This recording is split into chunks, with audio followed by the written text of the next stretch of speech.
Awfully quiet in here. Awfully quiet in here.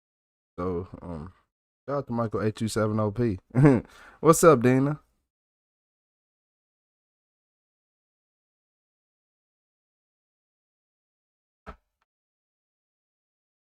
Yeah, it's kind of quiet in here right now. No.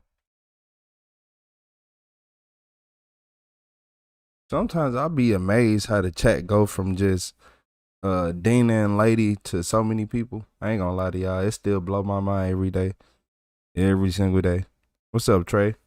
Say, hey, you came back. Hey, I'm here for a good time. Now I ain't gonna say a long one, but I'm here for a good one.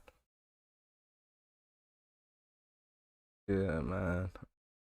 I gave y'all 6.5 hours, so I can give y'all a couple more.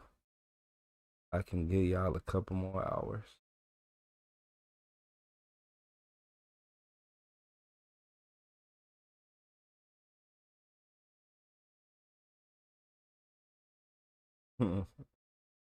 What's up, Bree?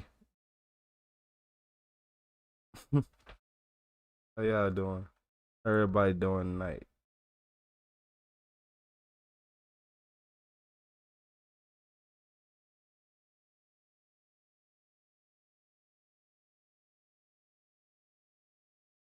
Oh, hit that button yet.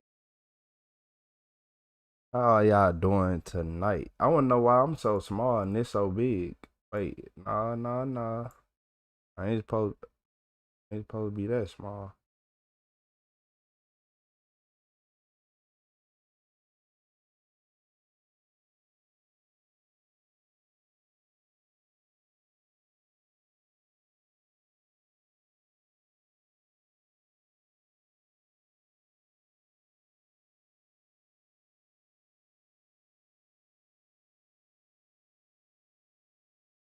How everybody doing today?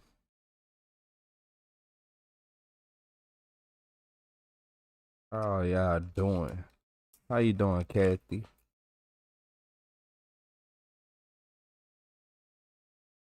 I see you say hi a lot, Kathy, but you don't be saying much in the chat. You don't be saying much. I want to wait. The real question is this: I want to know if I kept my points or did they reset. I'm just saying. I'm just saying. I gotta see.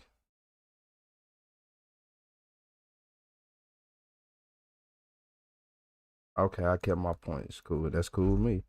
Uh, you said 6 a.m. Where you at, Pod? Hey, shout out to Pod. It is midnight where I am, so you 6 hours ahead of me, Pod.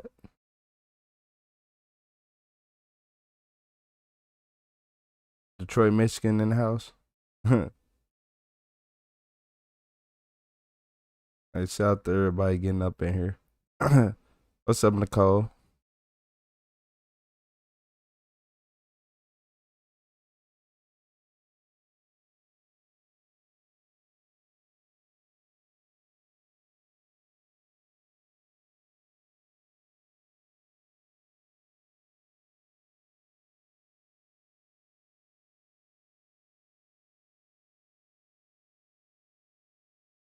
To 10 p.m. where you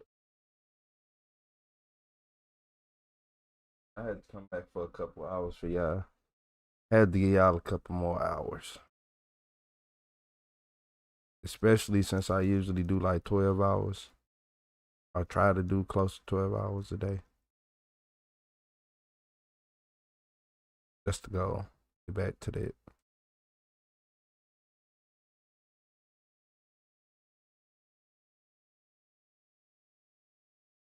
You talking about Palm Beach Pete?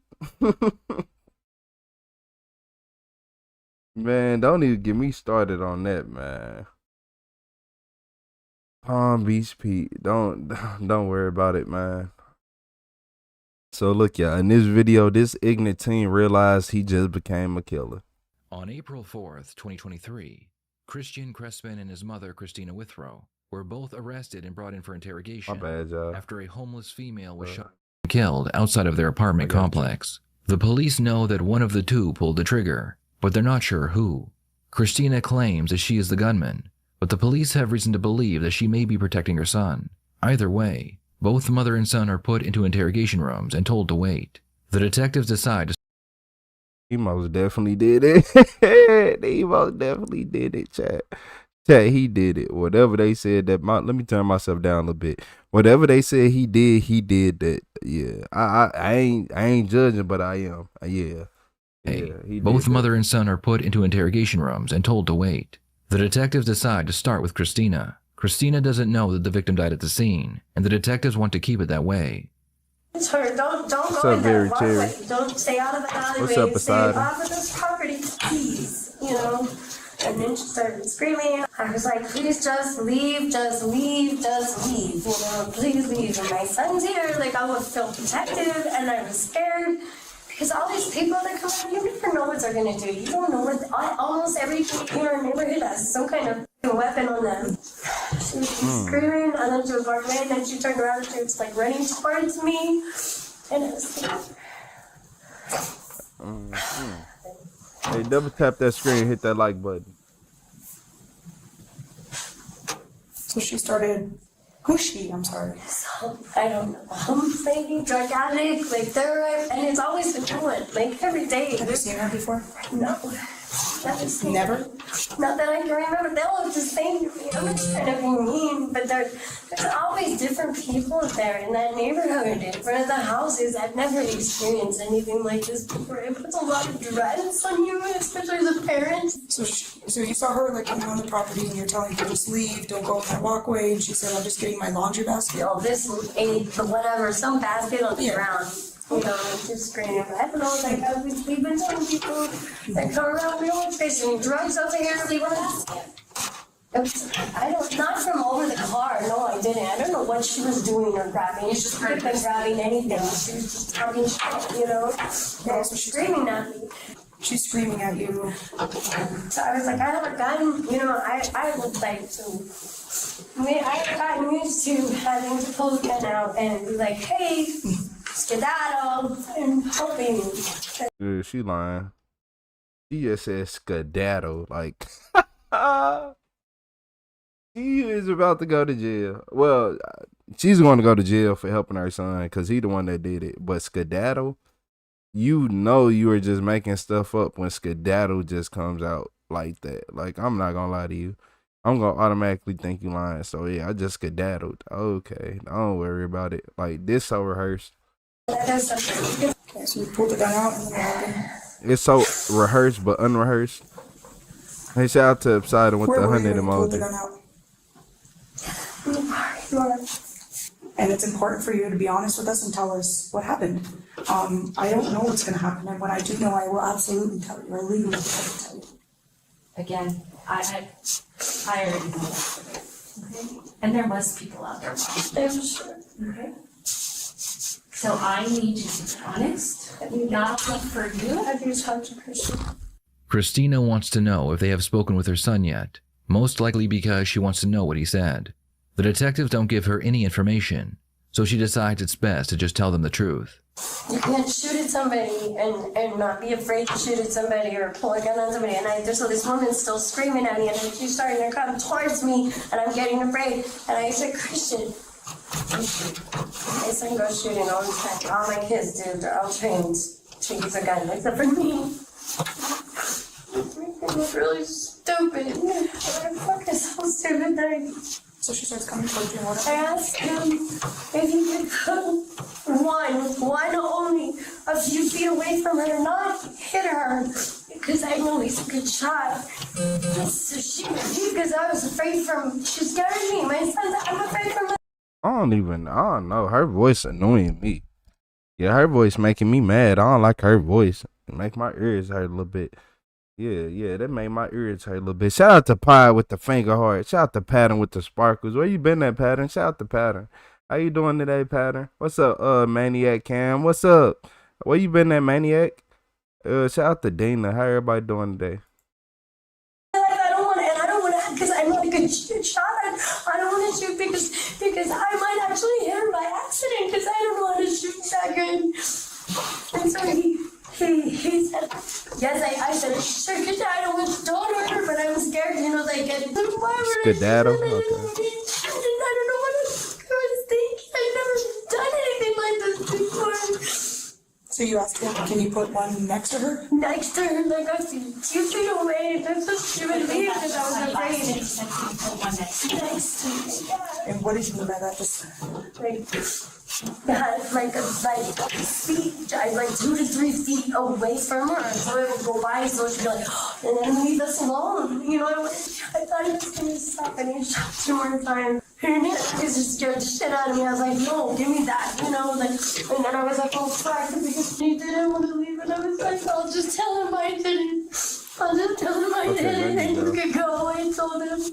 how did Christian get the gun then if it was in your pocket? I handed it to him. Oh, okay. So you That's took why it in your pocket. that's the most decision I could have ever made in my life. And you wanted him just to like shoot her like 2 to 3 feet away from her. Away from her. And then you said he shot 2 more rounds. After, I think because she kept coming towards us, and I think he was getting afraid, you know, that she was coming to do something to us. I don't know what he was thinking. I don't know what he was thinking. And I don't know what my thinking. where did those other 2 rounds go? Did they? I don't know, I think it was the last one that possibly hit her because she didn't say anything at first. I was like, oh, thank God, because that scared me when you. So you gave him the gun to go shoot her? I don't know what happened. I don't know what happened yet, but it sounded like she gave him the gun and let him get access to it, or he probably already had the gun the whole time and she's still lying. Pulled the trigger to it, and I was like, oh my gosh, like, and it stopped, and like that, and it looked like, to me, it looked like it was possibly too closer, so I mean, the first shot, and then he went, and then it was like a pause, and then it was again and again. What happened after that 3rd shot with the gun? Where'd it go now? Did he give it to you, or did? Give me that, and then I was like, why didn't you listen to me? I said, run away, and he was like, So you said, give me that. Did he give you the gun? yes. Okay. And then what happened after that? Right after I got the gun thrown on, I was like, oh my gosh, because I heard the girl say, you shot me, homegirl. And I was like, no, I didn't. Like, I don't see anything. Like, you look fine to me. Because she turned around and she was walking away towards the Murphys on the sidewalk. I'm like, what the fuck is she doing? I thought she was full shit. I thought, because a lot of people in that neighborhood can't believe anything they say. When did she start walking away after the first shot? No, after the 3rd shot. After the 3rd shot, she was walking towards us. And then she turned around and started walking away. So I thought, oh, thank God, nothing happened. That's what I thought. And nothing happened. I thought she was okay. And I thought, oh my God, I was scared. Did the girl have a weapon on her? I have no idea. Did you see a gun on her? Did you see? Everybody in there carries weapons, knives, guns. Did you see one? And don't lie, because we already know this answer. So I don't know. Did you see it? I don't think. I have no idea. She had a weapon on her knife, but I was afraid that she did because people in there are scary and they don't even care about weapons. She was like, so then I'm afraid that she was going to come at us and hurt us or take the weapon or jump on me anyway. Christina claims that she and her son acted in self-defense. But if that's the case, why was the victim shot in the back? So I'm gonna Uh, they sound, y'all said she a Methany. By the way that her mouth closed, she most definitely looked like she probably do take something or she took something. I don't know. I think she drank too, but that's just me. What's up, Possum? What's up, Vitality? This question, maybe you can answer this for me. If she was walking towards you, why is there a gunshot in her back? She was telling herself right here when she said she got shot. Okay. So why is there a gunshot on her neck? I don't know. Was she She was walking towards us. Did your son shoot her as she was walking away? As she turned, I don't know. That's important right now. Did your son shoot her as she was running? No, I'm almost 100% positive that she was looking at us the whole time. And then she grabbed herself, she turned around, she started walking, and she said, and then she turned back around and she said, "You shot me, girl." That's what she said. And I was like, what? Christina decides she doesn't want to talk anymore, so the detectives let her smoke a cigarette. When she finishes, it's over with. Y'all already know what Retro say. Give them that cigarette and that Coca-Cola, that Pepsi, that Dr. Pepper. No Sprite, no none of that. And we gonna get what we need to know. Christina is charged with first-degree murder. The detectives then go and speak with her son. They spend the first 30 minutes talking with Christian about his life, doing their best to make him comfortable. Eventually, the conversation changes, and they begin asking him about the apartment complex he lives in. So you mentioned earlier about the apartment complex having problems and like there being like a lot of homeless. Have you been experiencing that recently? Yeah, a lot of homeless. They come and they mess with stuff. They go behind the empty apartment buildings we have in the back, and they go and just stay there. Recently, they took the lock off our gate, so now we can't lock it. Oh man, that's frustrating. How does the homeless make you feel? There's not much we can do. Yeah. But how do you feel? Like, do you feel safe in that area? Well, I'd rather be in that area with all the neighbors that I know have guns than in an area that people don't. Yeah, that's true, huh? Do you guys have any guns? Yeah. What kind of guns you guys got? So my stepdad has a pistol, and then my brother has a 12 gauge and a 22. What about your mom? Does she have any guns? No, she can't because she's a medical card. Oh, for weed? Yeah. You can't have a gun for medical? I think you can't own one, and then you have to open carry. Oh, gotcha. Well, open carry, I see that. I didn't realize with like smoking and stuff. Do you smoke? Yeah. Yeah. How does it make you feel when you smoke? It's not much different. Calms you down? Yeah. That's pretty cool. So, we're here because we want to know exactly what happened yesterday, okay? And, yeah, I said his verse worse than his mama's. What's up, Casey? Hey, y'all are hilarious. His voice worse than the mama's. You said the government not your friend. Y'all told him to stop talking. Yeah, he should have been. If he had common sense, he'd call a lawyer. Both of them would have called a lawyer. Had the lawyer explain it to him. But people, stand on your Fifth Amendment right to remain silent. Yeah.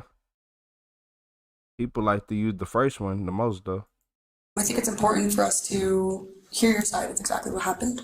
We've talked with a few people, so I am interested in hearing your side of what happened. I think it's important, especially with something like this. So I just want to backtrack just a little bit to when you're changing your tire in the parking lot. Yes. So let's talk about that. All right. Thank you. So while I was changing my tire, my mom saw someone go towards the back of the apartments where they're not supposed to be. So the first apartment in the back there, actually someone rents. On top of that, another one, the next one after that is also rented out. Okay. And then the other two, I believe, are abandoned because they were. He take either downers or perks. I'm not gonna lie to you. I'm starting on. I'm on BS early tonight. Hey, shout out to Black Lala. Black. Hold on. Black Ulala. Hey, shout out to Black Ulala with the Stay Hydrated. Yeah, he does downers, probably Xanax or something, and he drinks liquor too. And he's very young and underdeveloped, and a mom let him do it. And he smoked vapes too. Infested. And the gum in his detective mouth does need to go because she making me mad. And so a lot of times the crackheads will go back there. Yeah. And so she told her not to go back there. And she's all, get off the property and all this, my mom. And so she pulled out her gun as the crackhead was walking away, was like, you better get off the property. And so when that happened, crackhead started to walk towards my mom, and my mom handed me the gun after that, was like, here. So I let off 3 shots. What happened when you left the 3 shots? The crackhead lady, as she was walking down the street, she said, you shot me. I don't know if she was walking, so. Yeah. Did she keep walking, or what happened? Yeah, she kept walking, and then I guess she fell down the street. Okay. Did you see her fall down? No. No. When your mom handed you the gun, did she say anything to you? She said shoot around her and towards her, and that's what I did. But When you what gun were you shooting? my stepdad's. Was that the brown gun? Yeah. Okay. Where were you in the parking lot when you? So I was at the end there where the two spaces are. I was in the second space. Yeah. I walked from where I was changing my tire, and I shot through the fence. The homeless lady she was starting to walk away, and then she came. Okay. And she was coming at my mom. So. Okay. How was she coming at your mom? Like aggressively, like saying, "Oh, I'm not afraid of a gun. Oh, shoot me." So. She had anything in her hand? Yeah, he going to jail. Hey, shout out to Black Lula. Black Lala. I'm gonna call you Black Lala. Shout out to Black Lala with the super chat. You said I finally caught you live, brother. I appreciate you. Hey, shout out to Black Lala. Yeah, it's been hard to catch me live for the last few days. I appreciate you coming in the stream. We ain't here for a long time, but we're here for a good one. Yeah, his mama let him do whatever he want. Whatever he wants. I'm not sure. I didn't look. So. Did you see She want to be more of a friend than a mom. So you're here, right? And she's over here. Yes. And you said she was walking away. Yes. And so my mom comes back, or my mom's standing right there with. So my mom would be like right there, standing with. And so as she's walking away, she pulls out the gun, and threatens her with it, like, get off the property or I'll shoot you. Mm-hmm. And so she starts walking towards my mom, and so that's when my mom handed me the gun. Hey, shout out to Half And I let off 3 shots to try and scare her away, but I guess one hit. How do you feel? Like a killer? It's not how I would think I would feel. What do you I mean? just don't know. It's hard to process. I understand. Have you ever shot a gun like that before? Well, yeah, I've gone shooting, so. Yeah. When you were here and you were pointing the firearm, the gun at her, Yes.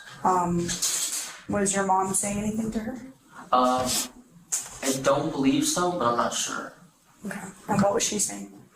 She was all, shoot me, is all, I'm not afraid of no gun. So, And then you let off 3 shots. yeah. Where were you aiming at when you let off those shots? I was just aiming outward like this, and just boom, boom, boom. So, What did you do after? my mom told me to leave after, so I just left. And is that where you went to your friend's house after that? Yeah. Okay. And did you That's a sign of guilt. You left and went all the way to your friend's house after this shooting right here. Like you shot. Look, if he would have stayed in the house, it could have been a little bit more believable. But nah, this ain't believable enough to me. Hey, shout out to Michael HU70P. Hey, shout out to Black Lala. I appreciate you. Shout out to Bree Reeves. This not adding up to me. So it sounds like the mom is just covering for you. You always carry the gun around, or you came out with the gun and you got mad and you shot her. And shout out to Kali Wayoti with the super chat. You said, hey, Retro, hey, chat. Hope all you are doing well. Shout out to Kali Wayoti. Can't forget about MVP Cal. Hey, MVP Cal is in the building. Hey, shout out to Very Cherry. What's up, Jeffrey Dean? take the gun with you? Where's the gun at? No, I'm not sure where the gun is. She took up, it with her, Misty? so. So you gave it, did you give the mom, I'm sorry, I did you gave give the gun the gun back. to your mom? Yeah. Okay. And what happened? So you just left right away? You didn't see anything else after that? No, she told me to leave, so I just left. Okay. Did you think about calling 911? No, not really. Everybody over there already calling 911, so. Okay. You said you went back to your house a little bit later on. Yeah. What did you get when you went back to your house? I didn't grab nothing, so. I was going to, but Yeah. there's a lot of stuff, so. Now that they have his confession, There was a lot of they need to stuff. figure out if he acted in self-defense. What do you mean? There was a lot of stuff he was going to, but so you plan on running? Okay. Was he justified in firing the weapon near the victim? Was his or his mother's life in any danger? So, Good night, how Bree. you felt like she was walking yelling at your mom? I felt like she was going to attack my mom. What do you mean attack your mom? Physically harm her. But you didn't see anything on their hands, right? No, besides like her body gestures, no. And then your mom hands you the gun, Yes. which you already said it's your stepdad's gun, right? Yes. Okay. And you point it at her Yes. and you shoot at her? Not directly at her, to the side of her, and I shoot, yeah. Okay. And you shot 3 times. Oh, you Yes. shot her. Okay.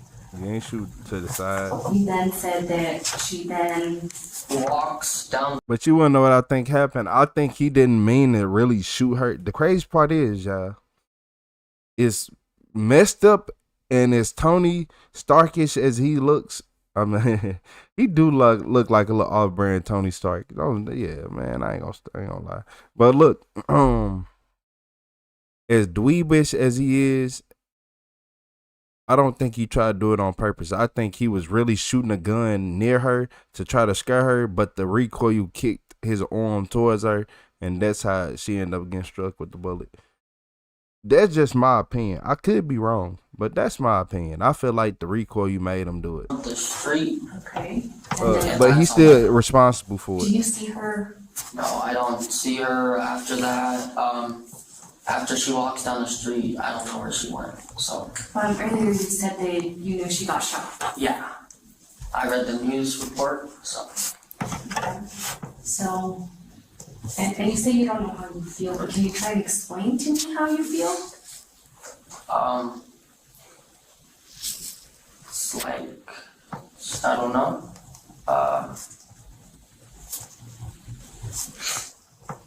Yeah, I don't know. It's just hard to explain. Did at any point, did you ever feel that you needed to turn yourself in?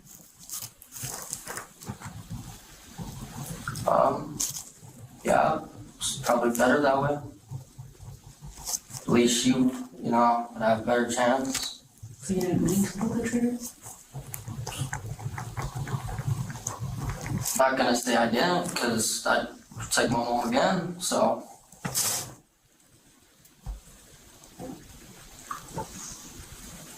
Do you have a question? Yeah, yes. Why did you take your plate off? Because I was planning on leaving. Why did you take your plate off? Because I was planning on leaving. Somebody who innocent ain't planning on leaving though. I told y'all it'd be stuff like this that the police pay attention to. He is finna talk himself into a murder charge.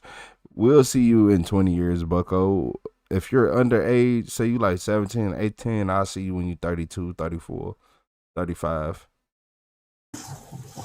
Yeah. Yeah, innocent people don't plan on leaving. Something better we could have done. And I mean, immediately pull the gun out. It depends, but nah, not in this situation. Like what?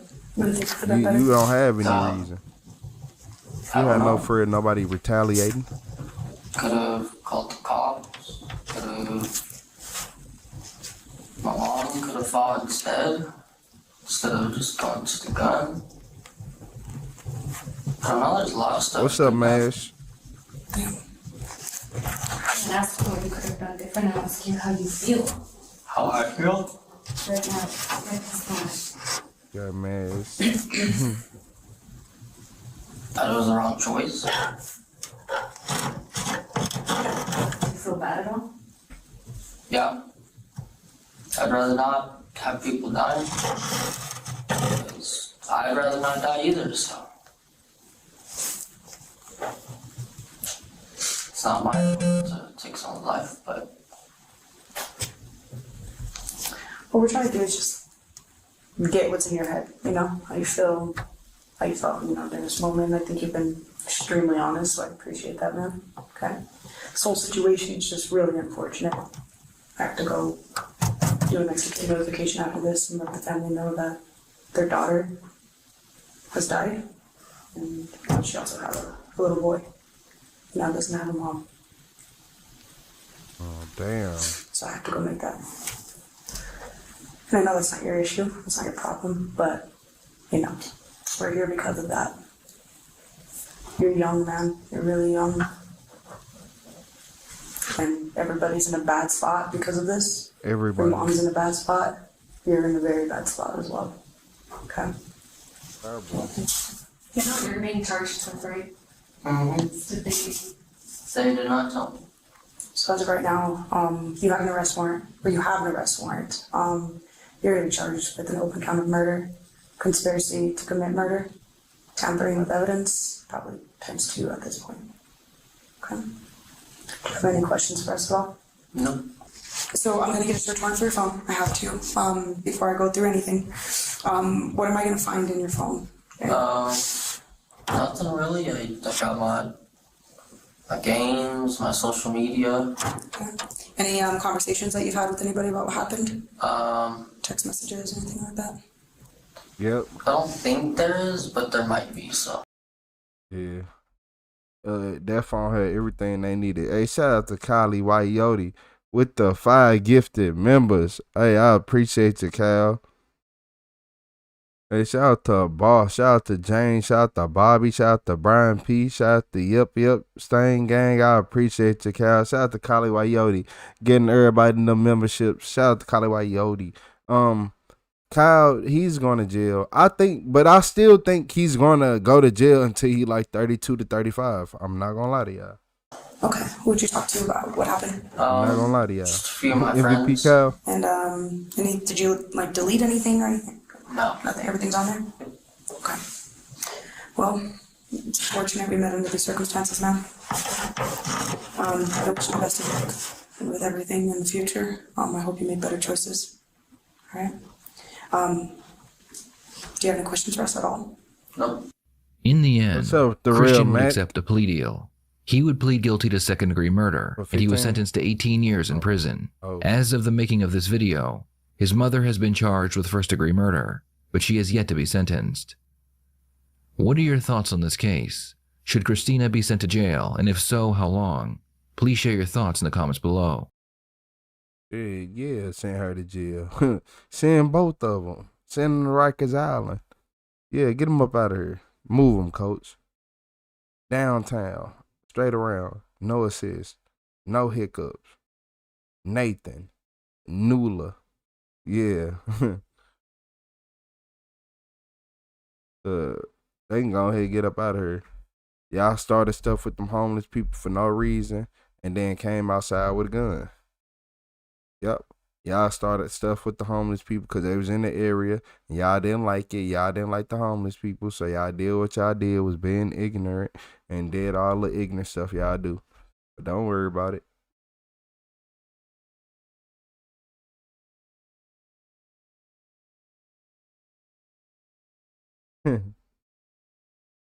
Encrypted file. Just I didn't know 2 people could be charged with the same crime. Police only do it when they feel like it. Yeah, they only do it when they feel like it or when it's convenient for them. I'm surprised mom ain't get tampering with evidence and some BS charge thrown on her.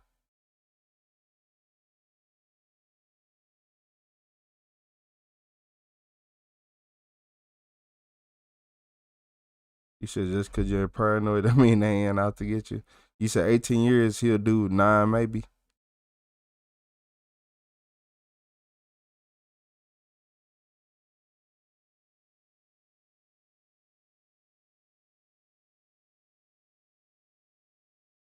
I did 6.5 hours earlier, vitality. 6.5. You said I'm tired tonight? Yeah. Yeah, Misty, I ain't at 200%. I ain't at 200. Like 150, 140, but.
Nah, you ain't missing nothing, fault line. You ain't missing nothing, fault line. What's up, Night Rider? What's up, Not You?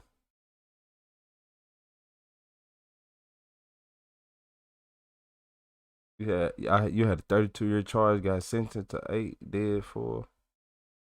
Hey, shout out to you for getting out. Of course. So look, y'all. In this video, this unhinged killer girlfriend thought she got away with the perfect murder. She did it. Oh man, I got 3 kids. Like I wouldn't hurt nobody. Jasmine's about to find out this isn't the winning defense she thinks it is. I don't think that you wanted anybody to get hurt. Y'all got me booked for murder. And when she and her 2 lovers become murder suspects, the blame game begins. Wait, what? Okay. And when she and her 2 lovers become murder suspects, the blame game begins. We've been talking to her for like 5 hours now. What she said? I'm not gonna tell you what she said. I'll go flat it. I don't want to be the only bitch in jail. But when Jasmine realizes that she might be the one on the hook, it changes everything. You need to do the right thing. Your family, your kids need you to do the right thing. I want to get out. Let me out, please. In the early evening of May 17th, 2021, multiple gunshots rang out in a busy neighborhood in Ocala, Florida. Of course it's Florida. When police pulled in, they found a man named Tyrone Blocker lying face up in the dirt in what seemed like a street full of people who had either witnessed or heard the crime. Multiple bystanders described seeing multiple people in a black Nissan Titan drive past the house where Tyrone had been standing before firing from the vehicle window. It was clear to investigators that the shooting was no accident. But as they were about to find out, Tyrone was not the intended victim. Before investigators had... It couldn't have been Tyrone. Somebody else had to be the intended victim. Somebody that could have made all 3 of them mad. And he had to try to take some money or something from him. One of them. Hey, shout out to Brooke Speak the Truth with the $10 super chat. What's up, Brooke? She said, I hope everybody's having a great night. Stay blessed. I appreciate you. I don't know why I felt like I couldn't read that normal, but I appreciate you. Yeah. Time to find Florida. their bearings. Rumors had already ripped through the close-knit neighborhood, and residents were pointing their fingers at 2 people, Jasmine Webb and her partner, Doug Heath. Jasmine had been involved in an affair with a man named Derek Williams, also known as Smoke. Smoke lived in the neighborhood, and all of his neighbors, including Smoke himself, seemed confident that he was the intended victim, targeted by a vengeful Doug. At the time of the shooting, he was standing close to Tyrone, who had no connection to either Jasmine or Doug. Police confirmed that Doug did indeed own a black Nissan Titan, and not only did multiple suspects identify the truck at the scene, but Smoke himself What's up with all these dumb criminals using their personal vehicles to commit crimes nowadays? Like, I'm not giving people ideas, but I'm just saying it's like a big surge in criminals just being like, I'm mad.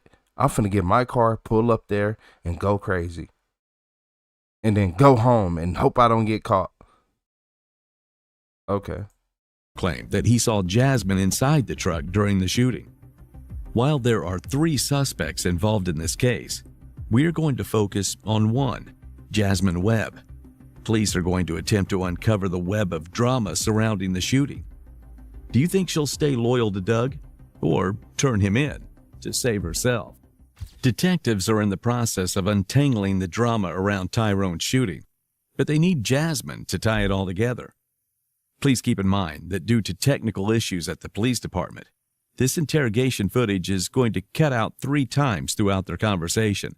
The audio will continue playing. You're Jasmine? It don't matter. Okay. Yeah, it don't matter. I'm going to talk over through the blank parts. We're with the Alachua County Sheriff's Office, okay? What's up, Praveen? I like to start off by You said this your city, Melanie? This your city, Melanie? Don't worry about it. Don't worry about it, Melanie. Don't worry about it. Introducing myself and telling you a little about myself. I've been with the Sheriff's Office 17 years. I've worked many cases, okay? I like to be a straight shooter. I'm not going to sit here and sugarcoat anything from you. You know why we're here. Okay. Well, you were arrested from one of our warrants, correct? Mm-hmm. Did they tell you what the charges were? Oh, they didn't tell you what the charges were? Okay. Before we get started, I'm going to read you something. Obviously, you're here not freely. You were probably brought here in handcuffs, all right, and you were placed under arrest. I'm going to read you your Miranda rights. Have you ever read your Miranda? Let's shout the brief speech of truth. Why he look like is that Murr from Impractical Jokers? Yeah, man. Don't get out of my face, detective. Rights before? Yeah. Okay. That's just so we can have an open dialogue. I like to tell you why we're here. I like your keychain though. Oh, do you? I'm a diehard. Yeah, he's a Seminole too, so that's good. We don't get a lot of Seminole fans in Gainesville, so. Oh, I'm a diehard. All right, well, good. And I'm easygoing. I want to try to help. I ain't even trying to be ignorant, but them braids should be illegal. Shout out to Brooks, speak the truth. When I'm speaking the truth, them braids should be illegal. On my life, it ain't adding up. The baby hairs ain't adding up. I'm not, nope. Retro, I'm nothing. No, it ain't adding up. The hairstyle ain't adding up. It's giving American Dad, Roger, the alien, the one that be in the attic playing around, putting on hairstyles and stuff. I'm just saying, you get what you pay for. You didn't pay for that. And if you did, victims, get your money back. And suspects or defendants, okay? I don't like putting people in jail if they don't belong there, all right? We obviously had enough to put you here, but we need to fill in the blanks. I would like to think that you're a good person, and you probably have some story to tell us, boy. Okay? I will tell you that I've spoken to your sister, okay? So... Ariel? He be thinking, I believe so, yes. So... they're concerned, okay? But from what they told us, it made you look in a good light, okay? So before we get started and then diving into questions and stuff like that, I'm gonna read you something, just listen to me, and after there'll be a question, and then we'll go from there, okay?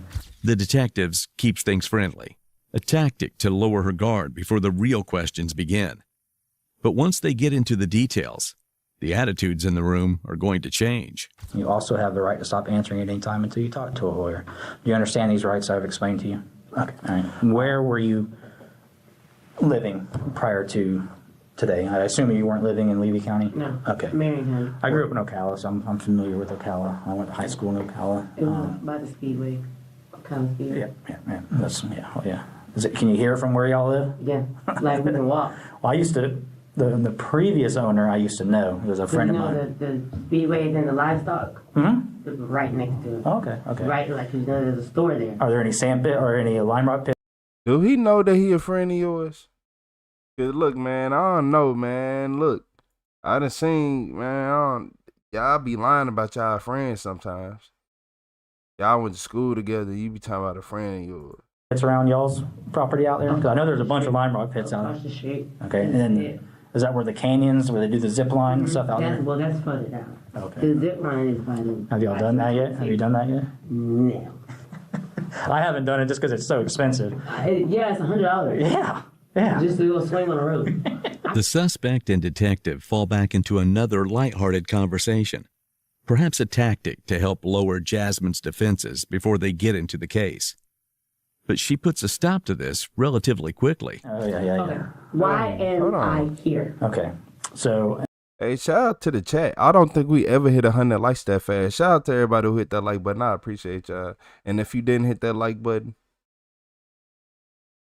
don't worry about it.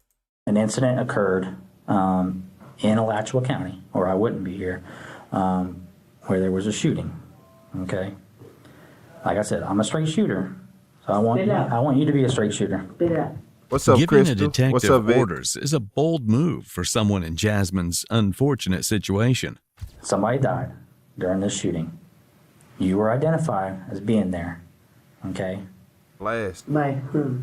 I'm not gonna tell you that yet. Okay, because like I said, in order for me to believe you, I need you to tell me things, one, that I already know, just so I know that you're not lying to me. Okay, so there's a guy named Smoke Guy named Smoke. that I was affiliated with. And what's his real name? Derek Smith. Okay. Okay, so I know now that part of it is true.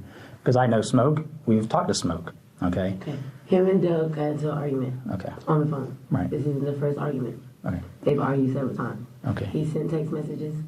Smoke has sent text messages. okay. Between, The two of them. okay, And me and Smoke are fine. right, Like, I've actually been trying to go see him okay, on a good level. right. So why would I hurt him?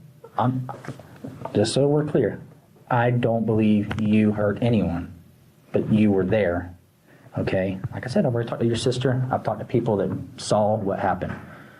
I'm not saying that you did anything to hurt anybody. But see, the problem is that we need to know why you were there, what led y'all to show up there. I didn't go there. What's up, Historic? Okay, What's Jasmine, up, come on. Kaya? Let's start off on a good foot. What's up, All right? Jason? I got people identifying you, positively identifying you as being there. All right? Like I said, I've talked to Smoke. Smoke is putting you there. Of course he's gonna put me there because he think I did it. Because they were arguing. The argument took place earlier that day, prior to the shooting. Smoke and Jasmine's partner, Doug, had been fighting on Facebook Messenger regarding Smoke and Jasmine's alleged affair. He didn't say that you did it. He just saw you. Man, look. See me 'cause And the crazy thing is, this what's sad about this whole situation. It wasn't nothing alleged about it. Man, yeah, I'm judging. Yeah, man, look. For a fact, she was talking to that man. She was communicating with that man. You hear me? Do y'all hear what I'm saying? She was communicating with that man. She not finna manipulate. You ain't gonna manipulate nobody like me. You was communicating with that man, and he got mad because he had proof that you was talking to him and all that, and you got mad. Nah. Well, y'all both was mad, but I felt like you went with him and you told him where he lived at because you felt like that was your dude and y'all together and all that. But nah, you not finna play in my face and do all that. Come on, man. Nah. Ain't finna do all, nah. She was talking to him. You already said I was trying to be cool. If you trying to be cool, I ain't never had a female on this planet who I ever talked to before who tried to be cool, who was just trying to be cool. Man, you ain't trying to be cool. You ain't trying to be cool. And tell me I'm lying. Y'all males can tell me I'm lying. Man, you not trying to be cool. You don't want to be friends. What? see him. Okay. He's gonna say something. Who was there then? I don't know. All right. What else do you think Now, they you told still us got your about membership what store. happened? There's a What's vehicle up, involved. I promise you. What kind of vehicle does Doug drive? We have a black Avalanche. What's up, I have a LOL? black I called you Envoy ELO, and a black even though it's Toyota. LOL. Jasmine lists her cars like it's a game show, except the prize is 25 to life. Funnily enough, the black Nissan Titan spotted at the shooting is not on her illustrious list. What Jasmine doesn't understand yet is that this detective has done his homework, and he already knows almost everything. That's not all he has. Every now and then, Vitality. He has another vehicle. And it's not just the Avalanche, not the Envoy, and not the Celica.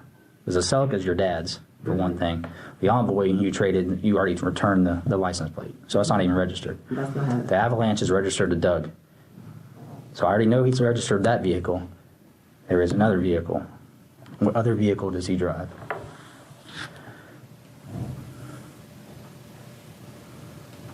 Come on, Jasmine. Your family's concerned about you. All right. I know when you called your sister. All right. I know what you communicated with. I know Text Now. All right. Text Now provides everything. Everything that you said on Text Now is provided to us. Don't make yourself look like you're trying to hide something, because it's not going to help you. All right? I had enough to get a judge to sign a warrant for your arrest for first-degree murder. If y'all didn't hear what the detective just said, y'all out here downloading the phone apps and y'all thinking y'all safe. You not safe. You are not safe. What's up, guys? Child, how you doing? Shout out to Historic J with the $5 super chat. I appreciate you, Historic.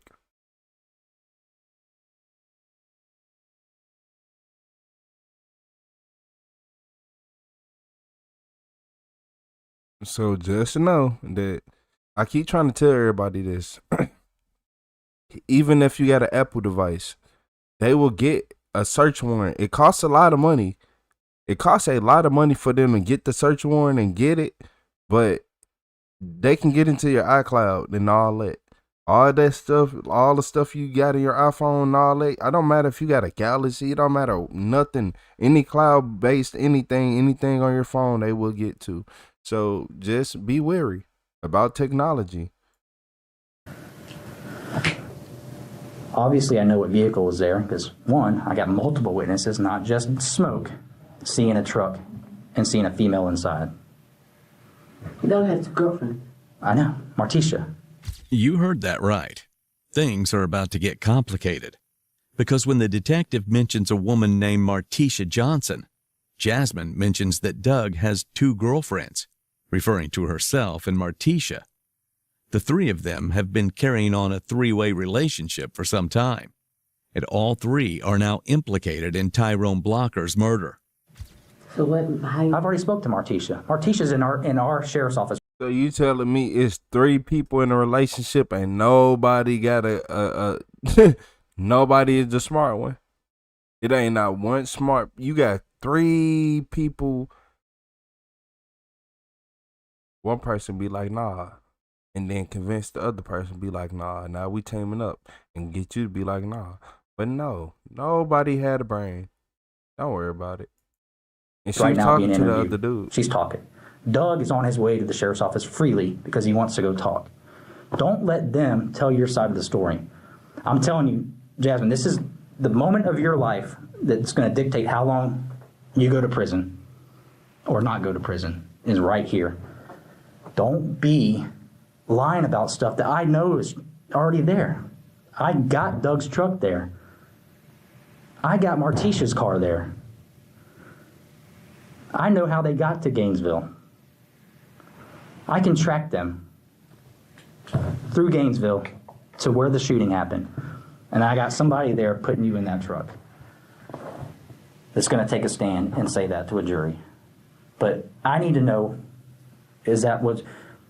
Because sometimes things happen that was not what they intended to happen.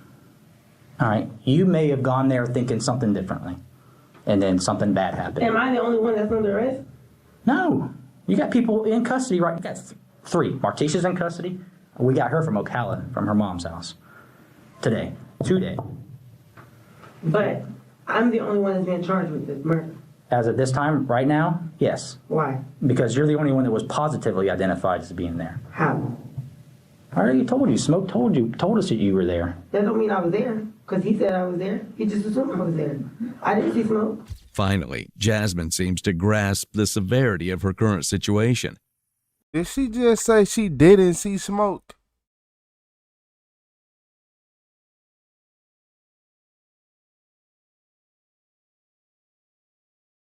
Instead of saying I wasn't there, she said I didn't see smoke. Don't worry about it. But that doesn't mean she's going to play ball with detectives. Don't worry. Remember the jokes and laughter at the beginning of the interrogation? Well, our suspect is about to enter denial and deflection mode, and our detective is going to change his tactics dramatically. Okay, but you're already lying to me, though. How? You didn't even tell me that Doug had a truck. How am I supposed to believe that you're telling me the truth now when you wouldn't even tell me that Doug has a truck? The Titan? Yes, the Titan. He doesn't have it anymore. He had it on Monday. I got it on video.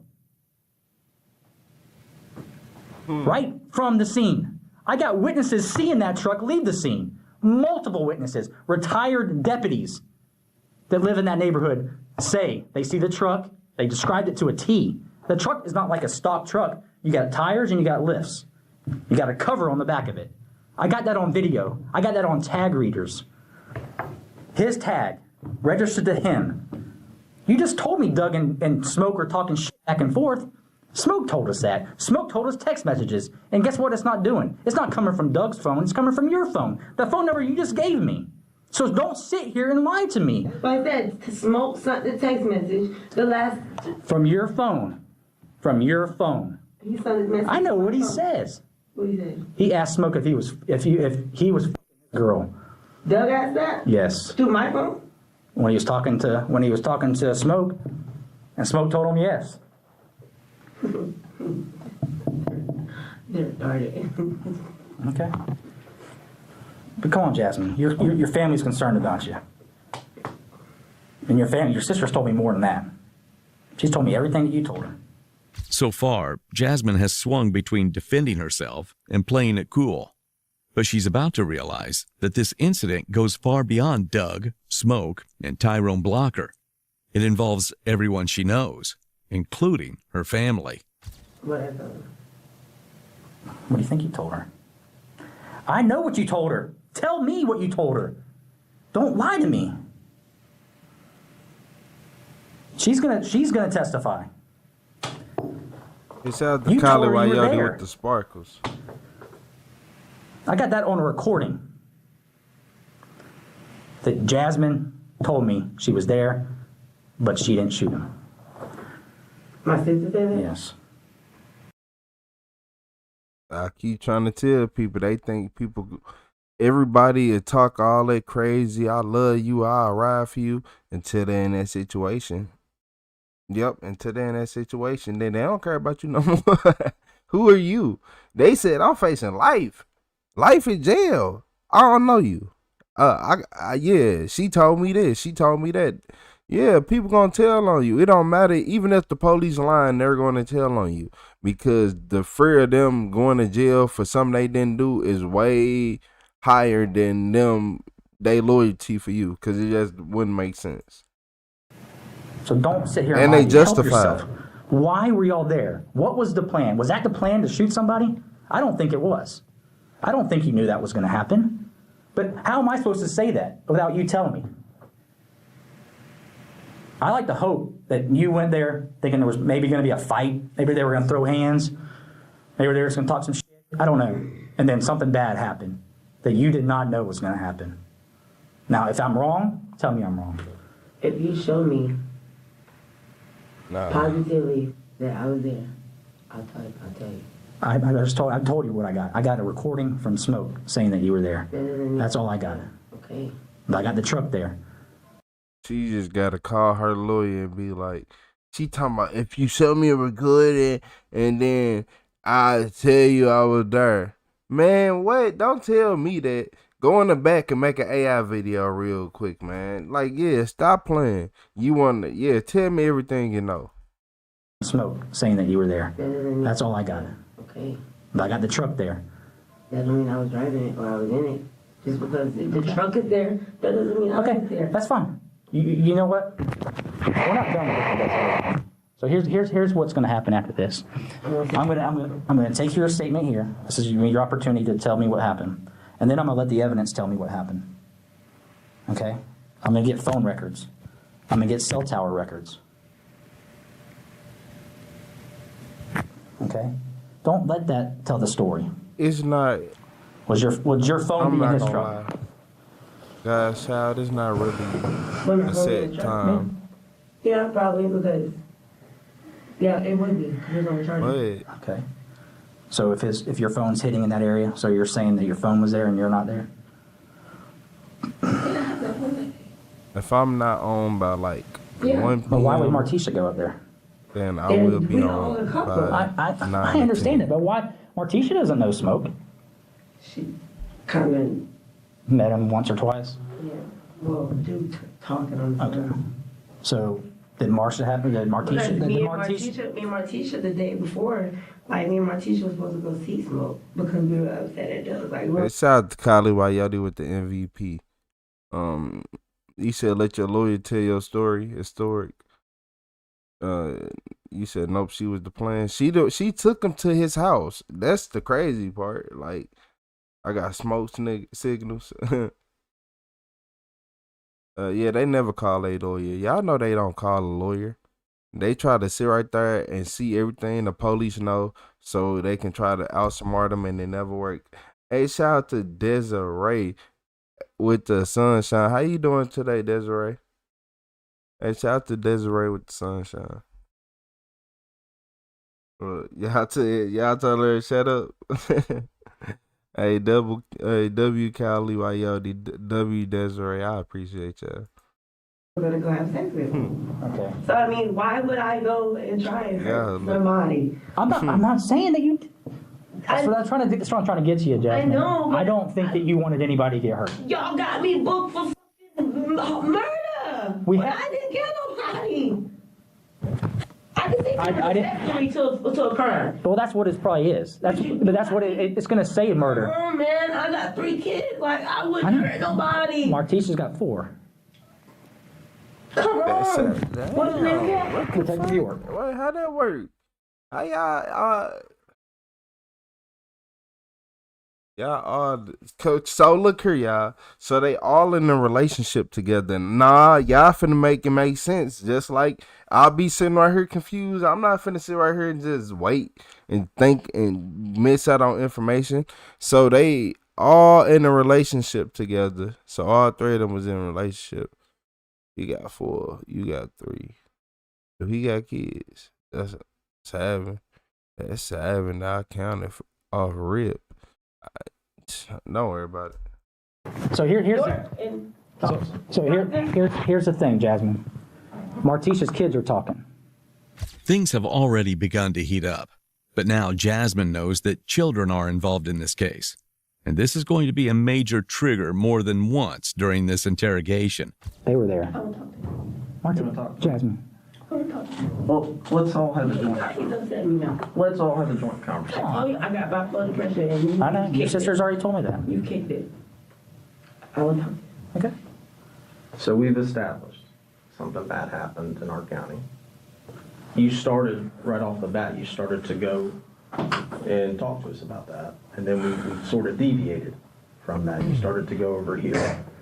Cause she lying. You know what happened? Hey, shout out to Upsiding with the 100 emoji. I appreciate you, Upsiding. There's a lot of stuff. He's not naming everything that's, putting you there, corroborating that you were there. People that are saying that you're there. There's a lot of stuff. We didn't to get a warrant for that. It's not like we're just drawing the number. There's a lot of stuff there. And ultimately, what we'd like to walk away here today. But why am I the only one with the warrant? Because Smoke said I was there? No. Him and Doug was the ones that was the feud. So why couldn't just pinpoint me? That's the Desiree. Doug don't even let me drive that truck. I didn't say you were driving. You're not the only individual that's, in your words, pinpointed. We have 2 other people. I don't want to be the only in jail. Jasmine may not realize it, but her indignation speaks volumes.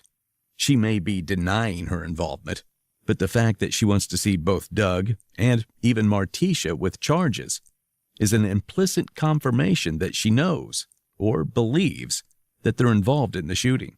You will not be the only one that gets charged with anything, I promise you. All right? But, I mean, understand that. And, you know, get your side of this out there. You're mentioning smoke, you're mentioning this and that. Because I'm gonna say, I'm not gonna sit here and lie and say I don't know smoke. Yes, I've had different, like, relations with smoke. Right. For months. Like, I met Smoke in December. No, January. When you left Doug When me and and back Doug- and working at Hardee's. Because Doug and Martisha, Doug cheated on me and met Martisha. Yes, I worked at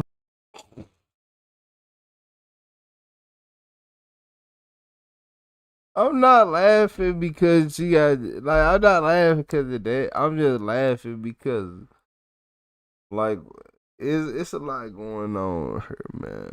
It's a lot going on with her. Hey, shout out to the real Mac with the super chat. Vitality says hit the like or lose your fingers. Nah, my bad, lose your thumbs. With an explicit word at the end. But you was working at Hardee's and all this happened. Okay. Because Doug and Martisha, Doug cheated on me and met Martisha. Okay, yes, I worked at Hardee's and then I moved back to Ocala and then I was Taco Bell, KFC. Jasmine, I'm telling you right here, I want to help you. Hey, I'll bite your finger. You bite my finger? Okay, I'll keep my fingers under my hand. I'm just I worried. will bite your finger. I'm just worried about these things right here. Yeah. Look at those things. Martisha did that, didn't she? She was doing nails today with somebody. She was doing nails? She got done with the nails. Oh, you let her get We done? never put her in handcuffs. We never did anything to her. We are talking to her, and she's talking to us. Okay, we've been talking to her for like 5 hours now. What she said? I'm not gonna tell you what she said. I'll go slap that. So here's the thing. So she's still sitting over there? Let's talk about. Let's just okay. I like to start fresh. Oh my God. Let's all start fresh. Why am I gonna sit here for 5 hours and talk to you? I didn't say you had to sit here and talk, but we gotta let's don't lie. Let's don't let somebody else tell our story. Like he said, we have other evidence. I can't show you everything we had. That would be stupid of me. Because I got to be able to believe what you're saying. You go, is Jasmine, is that what you go by? I go by Chantel. Chantel. Chantel. Is that your middle name? Mm-hmm. Chantel. We were, right when we started, you started us basically down the road. I mean, you know why we're here. You know what happened. Now, detectives try a new tactic. Jasmine's eager to defend herself, so instead, they remove her from the equation. And it seems to work. Okay, let's just say you weren't there. What happened at that shooting? You said that Smoke and Doug were talking shit to each other. What? But they've been talking to each other for a while though. So and something would like come on. He would have been, but it's not that deep to go shoot somebody. Hey, I completely, I believe that. That's not something to shoot somebody over with. But somebody got shot. What happened? And we recovered a gun today. Yeah, Martisha's gun. Yeah. So? But it wasn't in Martisha's possession. It was in y'all's. Yeah, because she's rapping. Okay, so let's talk about that. Why did that gun end up in y'all's possession? She left it there when we were home. Mm-hmm. I'll see you later, Kyle. Now we're talking home, the 4036? Yes. Okay. We got a phone call. Numerous of phone calls. Okay. We're like, what? We did what? Doug goes, we got to go. The phone calls Jasmine mentions are referring to warnings from people they know. As mentioned prior, residents throughout the neighborhood where Tyrone Blocker was shot already suspected Doug and Jasmine as the shooters. Jasmine claims that when the rumors got back to them, they fled their home fearing retaliation. There's people looking to hurt us because they think we did something. Okay. We left. We went to Martisha's. We left Martisha's. We came to Chiefland. We've only been to Chiefland 2 days. Okay.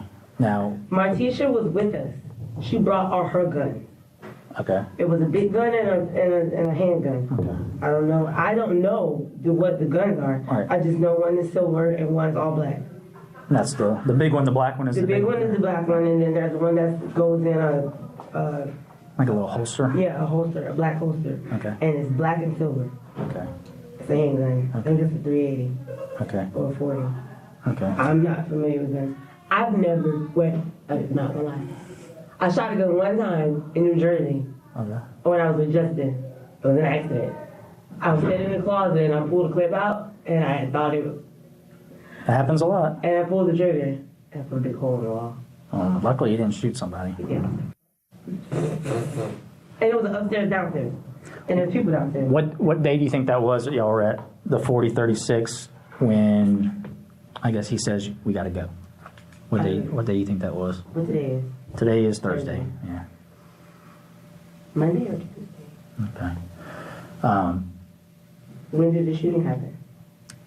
So y'all do drugs as a group. Don't worry about it. Hey, shout out to God's Child. I appreciate you with the $5 super chat. Shout out to God's Child. W God's Child again in the chat. I appreciate y'all. I see y'all rolling dice in the chat. I see you. Yeah, I see you. Yeah, I'm talking to you. I appreciate you guys, Child. So they do drugs and all they do is do drugs and drink and okay. It happened on Monday. Happened on Monday. Mm-hmm. So are you, what car, where's the truck at right now? I don't know. We left in my car. What's that? That's the Celica? Mm-hmm. Okay. We left in my car. Was it daylight or nighttime when y'all left the house? Nighttime. Nighttime. It was like almost morning. So it was Tuesday. Okay. It was like maybe 6 o'clock in the morning. Because we kept getting phone calls. From like your family and Yeah. Right. Saying that we did this and that. So we got scared. Okay. There's people looking for us. Right. So then we did some Artesias, and then she drove us to Chiefland. She was with us up until yesterday. All right. She left yesterday and came home. Yeah. Doug goes, take your gun. She said, no, I'm gonna leave him here because there's people looking for it. To hurt us. Okay. So she left her gun. Where were y'all gonna go now? Where were y'all fixing to head out? Because it looked like y'all were packing. Yeah, because we heard. Y'all was finna go on a run, boy. What in the 1910s? Like, what did y'all think y'all was gonna achieve with this? Like, what did y'all truly think y'all was gonna achieve? Trying to go on a run? Okay. Yeah, all right. Okay, buddy. Yeah. Certain people just taught themselves into a jail sentence. But she might still only get if she do get convicted of anything, it'll only be 15 years. Y'all gonna be like, Retro, how do you know? Because I know. That y'all raided her house and Doug goes, we gotta go. And only way. That's only if it's bad. She don't get list if it ain't that bad. Well, So we're heading to the hotel. Think about that for a second. So Doug says we got to go, all right? Because the cops just raided her house. I didn't want to leave. I said, why? Where are we going? Why are we running? We're safe here. Let's stay. We didn't do anything. But why? He's like, we gotta go. We gotta go. We gotta go. Now, I'm not playing. We gotta go. Detectives may have some evidence already, but they've learned very little from Jasmine so far. So they go back to a topic they know she's sensitive about. Her family. Why did you want to turn yourself in? Because I wanted to come forward and find out what the happened. And why am I being told that the police and people are looking for me? When was the last time you saw his truck? Friday? Last Friday? This Friday just passed? Yeah, so tomorrow's Friday, so the last one. Mm-hmm. Okay. There's no brakes on it. Okay. It's supposed to be getting fixed. It's driving down the road. Man, you was sitting in that car talking about it ain't got no brakes. It stopped at the stop signs and at the red lights and all that when you was in it, didn't it? Okay. Perfectly fine. I got it on the road. There's no brakes. And I got Martisha right behind him. It's kind of weird. I'm not going to lie to you. his truck and Martisha's car were there. I 100% can prove that. Now, if you're not there, you know what happened. You and Doug have been together a long time. Y'all got kids together. You've told your sister stuff that she's told me. Y'all got kids? Don't call your sister a liar. She has no reason to lie. Why would she implicate you as being there? Why would your sister tell me that? My sister told you I was there. She told me you said you were there. Your sister's not going to tell me something like that that's going to put you at a scene of a homicide where an innocent person died. Smoke didn't get shot. Some guy that was just there visiting a friend from high school got shot and killed. Who has kids. You just visiting a friend He had from high nothing school? to do with any of that bullshit. This is not going to look good when it comes down the road. Don't miss this opportunity to get... Tell me what happened. I need to believe, because I know Doug was there, I know you were there, and Martisha was there. What was the plan? What went to shit? Because I know you didn't go there to think you were going to kill Smoke. Sure, she didn't think you were going to kill Tyrone, I think his name, Tyrone Blocker. That's who died. He had a good job. He had kids that loved him. He had a family that loved him, just like you. Your family's concerned for you because they were thinking Doug was holding you hostage. We were trying to find you for that. We knew they wanted us to arrest you because they knew you were safe. They were worried Doug was going to do something to you to keep you quiet. Yeah, we right. I know. I think he made her go over there, and that's when everything happened. But for a fact, he made her take him to the house. They got into it, they got mad on the phone, and you finna take me over here, and they all went over there, and then that's when it happened. I know. And those are fresh. I have to high cheekbones. Yeah, because that happened Monday. One of those happened Monday. Yeah. Well, when did that happen? Jasmine, I'm pretty good at what I do. I know one of those happened Monday. Yes, I do. Jasmine, or your sister told me. It did not happen Monday. It happened And Smoke told me. Smoke told you what? Because he heard it over the phone. He heard Doug slapping you. The footage is missing, but Jasmine is showing detectives bruises and marks on her body caused by Doug's abuse. While domestic abuse has no connection to Tyrone's murder, Doug's treatment of Jasmine does show that he has a tendency to violence, making the rumors that he tried to kill Smoke out of jealousy all the more believable. No, come on, man. That's a lie, I'll tell you. Well, you don't keep knots on your head for weeks. Yes, you do. No, you don't. This happened in Daytona. Well, you might want to get that checked out then. Seriously, real shit. I fell into his...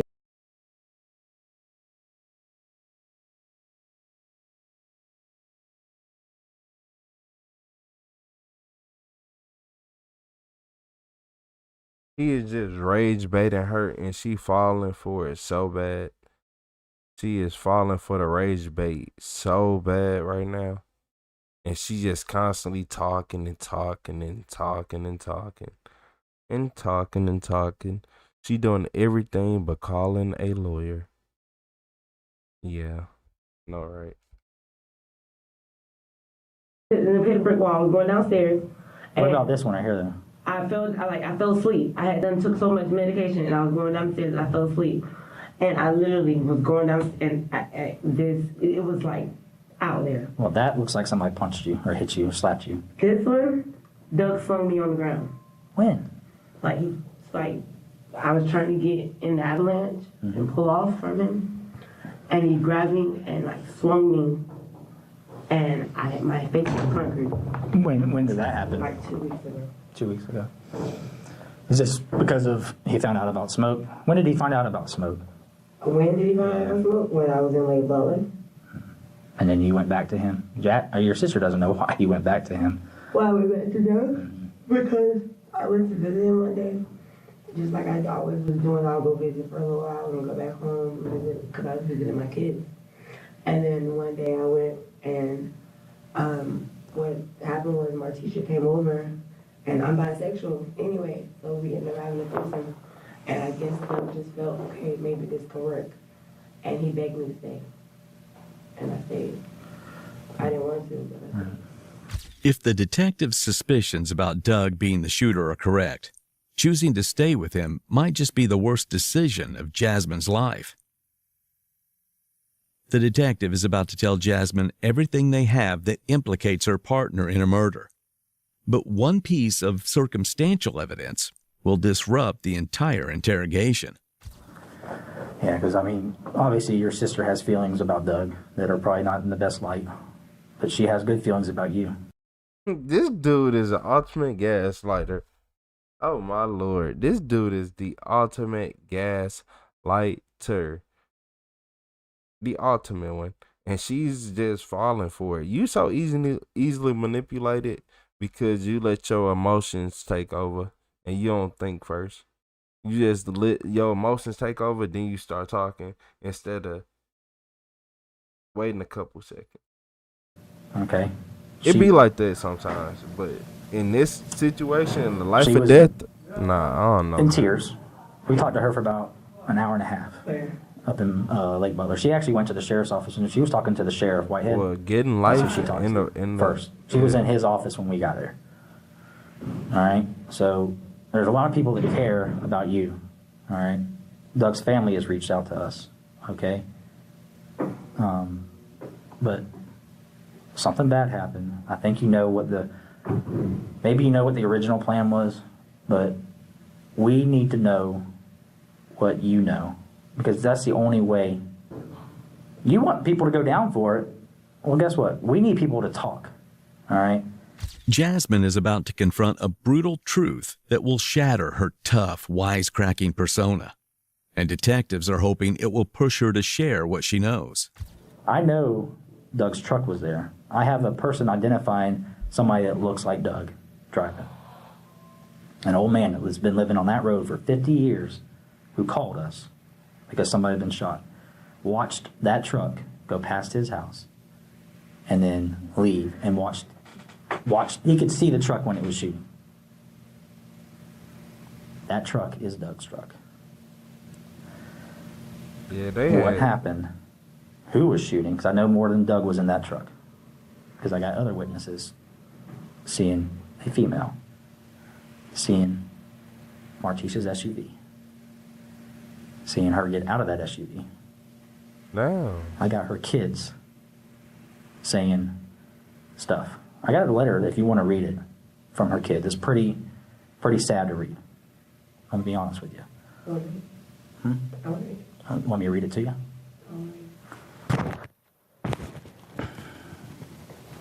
Because Martisha read this. She cried.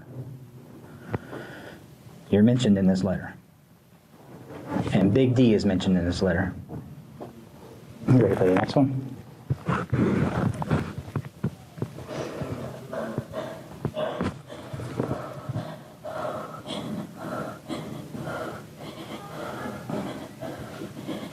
Now you want to cry and do all this. You should have been told the truth. I got kids. I want to get out. Let me out, please. Nah. I want to talk to her. Nah. Let me out. You don't want to talk to me anymore? Just so we're clear, all right? There was more to that letter, all right? It's very upsetting. I've read the letter. Just seeing your reaction, I know you care about stuff. And you care about those kids. But I don't want to put Martisha in prison or jail if I don't have to. I need to know who was shooting. So you want to put me there? I got you at the scene. I don't want you to go away for the rest of your life if you did not do the shooting. I'm going away. They gave you the option to leave? Man, look here.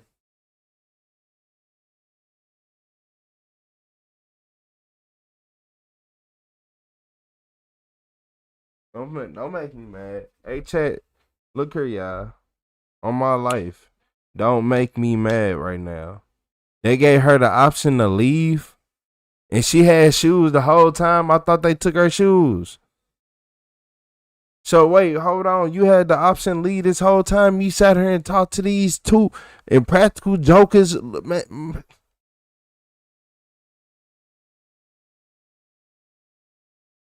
You know what? Sometimes you live and you learn. Sometimes you live and you learn. You're not finna stress me out. That's what you're not finna do. You're not gonna stress me out. I don't know. I don't know what's gonna happen. The charges aren't going away right now. I can't make the charges disappear. You can help yourself. She going to jail. Don't lie about. Don't try to protect somebody, because I'm telling you right now. You Doug said is she requested can't to speak leave. to us. It looked like she can't. There's a thing called self-preservation. Everybody gets an opportunity in these situations that I've dealt with. They either are going to lie to cover their own ass, or they're just going to say nothing, thinking that somebody else. Man, it sound like, I'm gonna tell y'all this. The detectives are talking too much. If she would have shut up, she would have been able to leave. I think if she would have shut up, she would have been able to leave. I feel like they only had real warrants on the. Is going to do the same, and like, then what ended up happening by them is that knowing other each person other, ends up saying it stuff ain't gonna hold weight. and putting it all real. on that person that didn't want to makes say sense. anything. Okay. And he a male. They've been saving those letters for the perfect moment, something that might finally break her. And suddenly, she has a new explanation for what happened. But does it check out? Why don't you want to say anything? Why don't you want to help you? Why don't you want to help those kids? I do. I got out of the truck. You got out of the truck. When? At the store in Orange Lake. Okay. Well, tell me that. I never got back there. Okay. Martisha and Doug left. That's all I know. Doug pulled off and left me. And then Martisha's house. And then Martisha follows. Martisha followed. And the kids were in the car. And I got out of the store. Okay. And because guess what? They left me. Okay. What store in Orange Lake? Because you have the. Are you talking about where 318 is? Okay. There's the two. Okay. In Orange Lake. Mm-hmm. And then there's the two stores. Right. You got the. I think it's a. Wait, look. There's a fire station across the street. The one down from the two stores. If you come in, like actually in Orange Lake. Yeah. Okay. Hold on. Let me get a map. Let me get that map. How about? No, just let me draw it. Okay.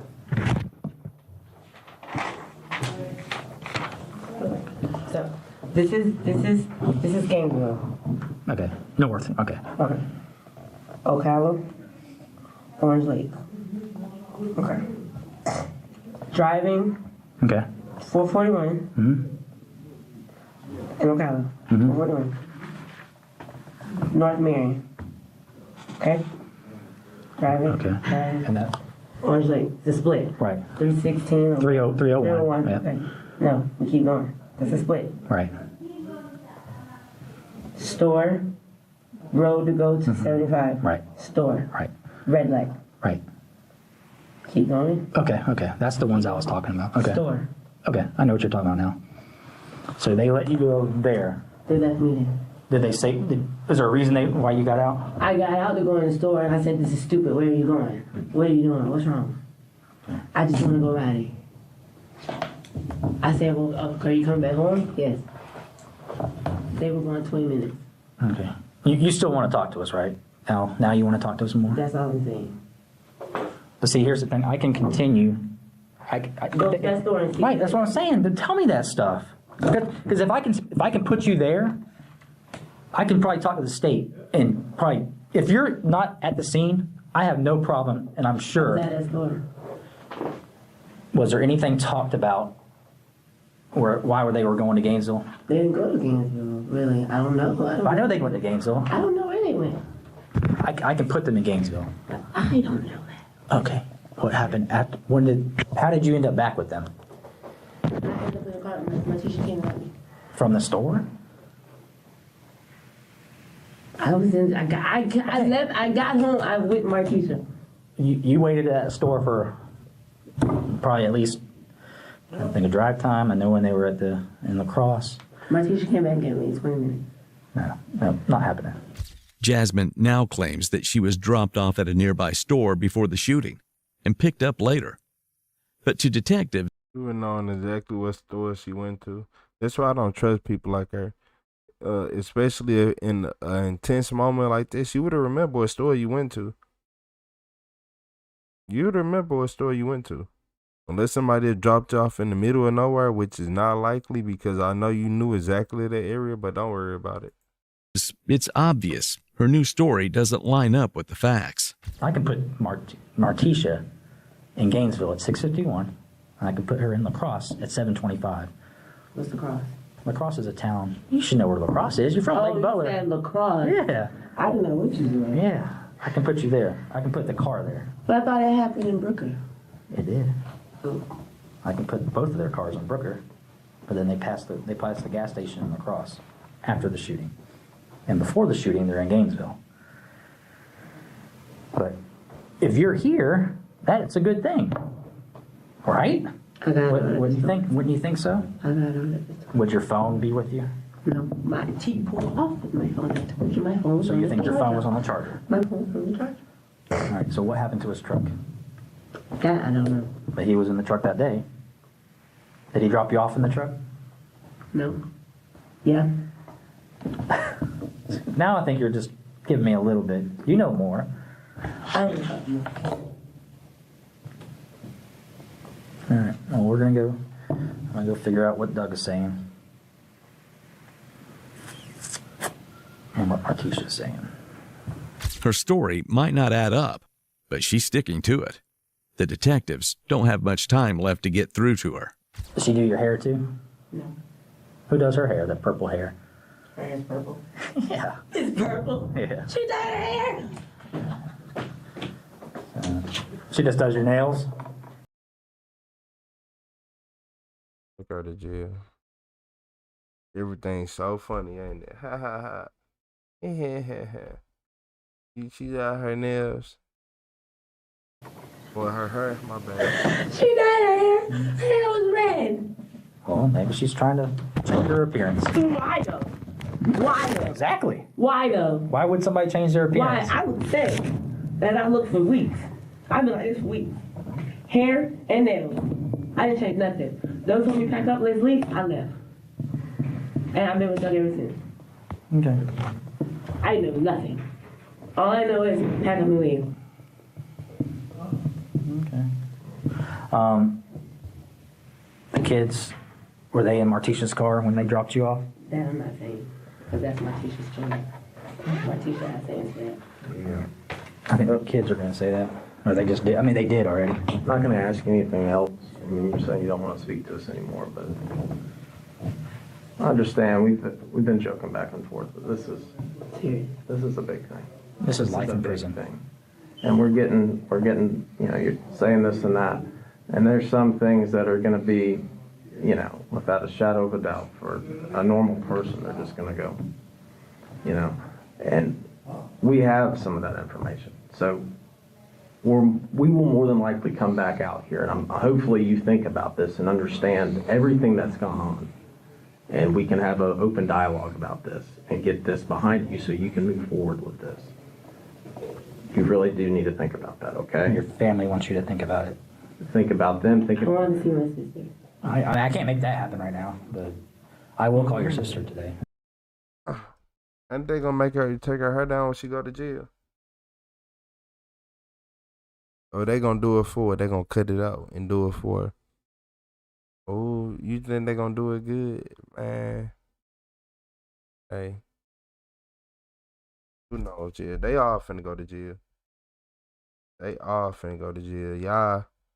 But mainly, she gonna go to jail because you was the one that was interacting with him, and you took him over there, and you lying. But we ain't gonna talk about it.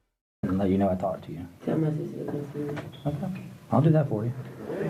But you need to think, like he's saying. Tell my sister to come see me tomorrow during visitation. She has to be here at 3 o'clock. 3 o'clock? Yeah. I'll tell her to come here. Hey, this ain't no ransom thing. We will tell her that. You understand that? I can't make her out. You know, we're not going to force anyone to do anything. Well, she'll come. Just tell her. I'll tell her that you request to see her. All right. And that visitation for this week is tomorrow, and it's the last day, because there's no visitation on weekend. Okay. All right. Just so you're aware, you will eventually move to Alachua County. Okay. It's not going to be today or tomorrow. I don't know when it will be, because the charges are Alachua County charges. Your charges, Levy County is just holding you for us. So the warrant's from Alachua County. Just take me with you now, then. I can't do that. Well, Jasmine, I appreciate you. I really hope that you think about things. Do you have my sister's number? Yes, we have your sister's number. Can you give it to me? No, I just, I want you to make the right choices. Like, I'm not asking any more questions. I'm trying to make you think.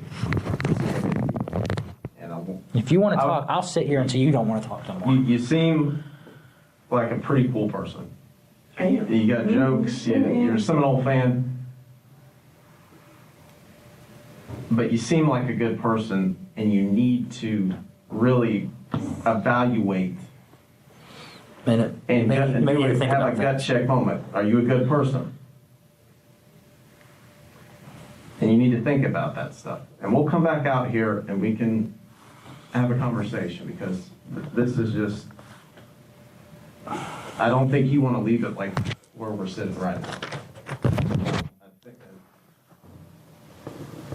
I wouldn't. I'm gonna try to verify your story, because like I said, I don't work just for the victims. I work for you. All right, because like I said,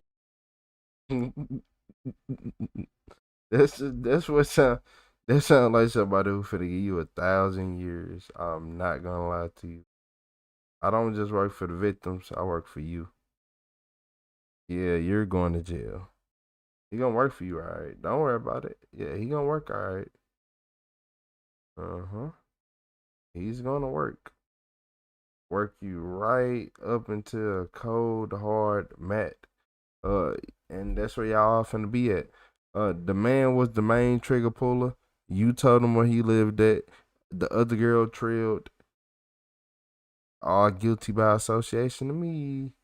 Well, one of them did it, but you guilty. like I told you when I first came in here, I don't want to put people away if they didn't do anything wrong.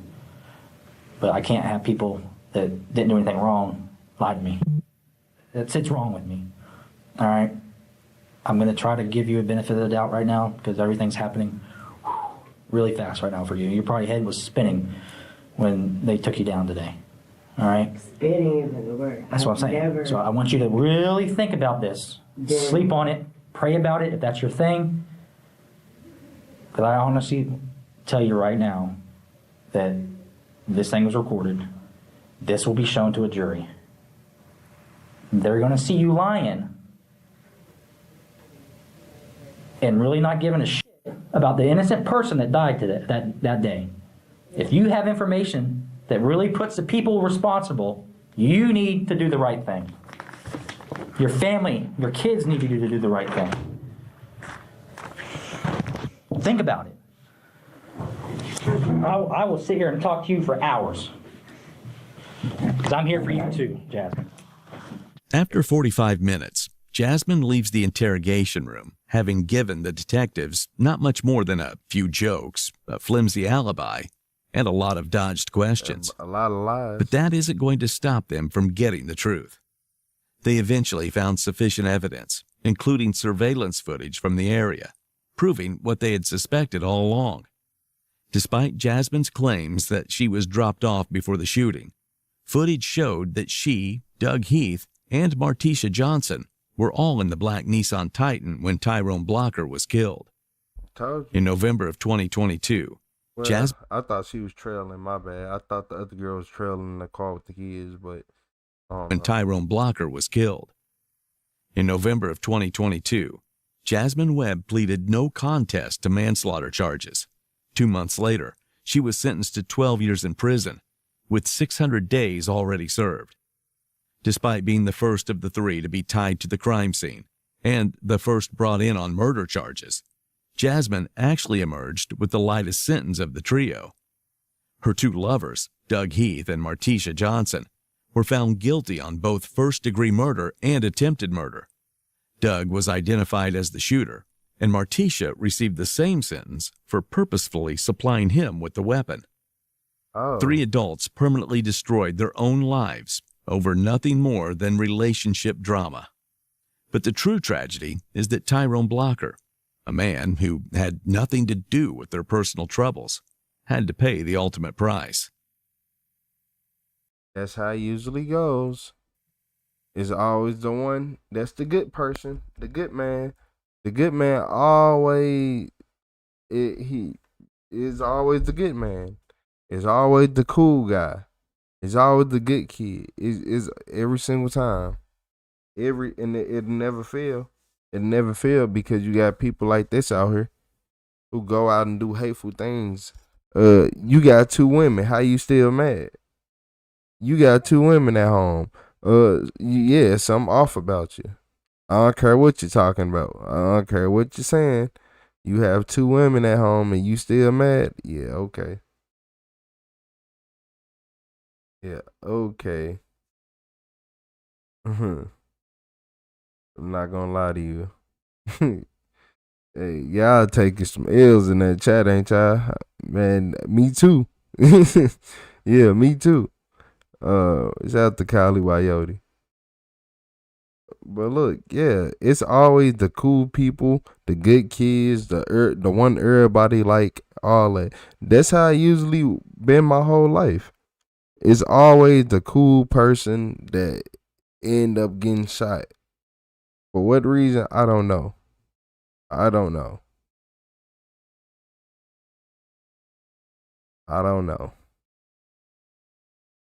I guess because they don't really be in no drama, that they don't really be expecting stuff, versus the people who always in some stuff, they always expect something to go wrong, so they already in a defensive position. Like, think about this. Most people from the hood won't stand in a wide open environment. Like, when I say a wide open environment, if they're in a dangerous area, they're gonna be near cars or a tree or a building or something that you could take cover behind, especially if they've been through a lot. But the cool guy, everybody be like, man, he cool. You don't really want to do nothing around him. And stuff be happening. I done seen it a lot of times. Stuff be happening. The good do die young. Hey, R.I.P. R.I.P. to my man. R.I.P. to my man.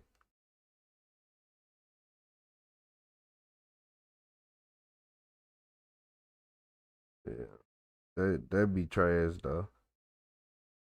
Like, dang. Just dang. Why he had to get took out?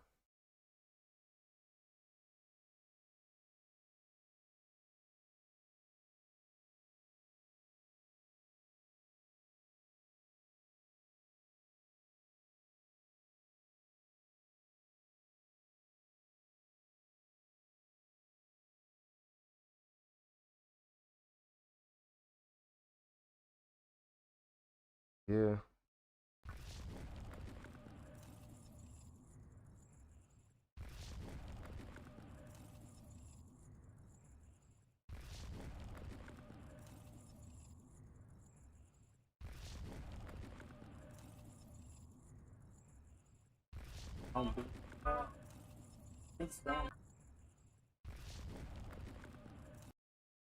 Mm.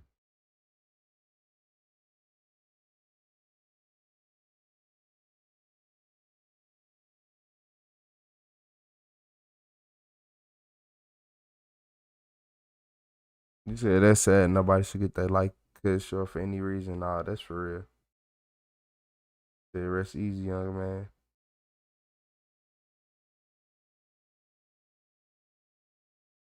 You know how many kids had to. Man, you see how many kids suffer in this short amount of time from grown people doing dumb stuff? Y'all ain't even peep how many kids was brought up. I'm like, it was so many kids brought up that the investigators probably couldn't even get all of them. Like, to get, like, it was that many. Cause I counted 7 off rip. I'm like, okay, 7. And then they said this and that. I'm like, oh, okay. And then you just imagine how this affected this, how this affect the family. I don't know.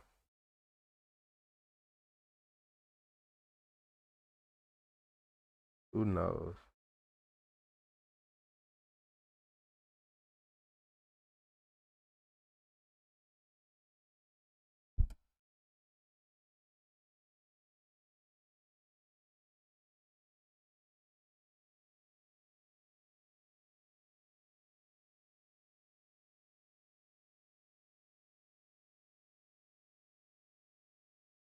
But look, y'all, in this video, cops catch a man after dumping a chopped up body in a river.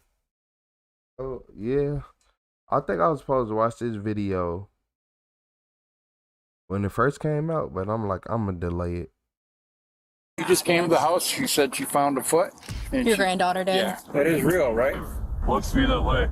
A teenager's walk near the water turns into a nightmare when she discovers dismembered human remains.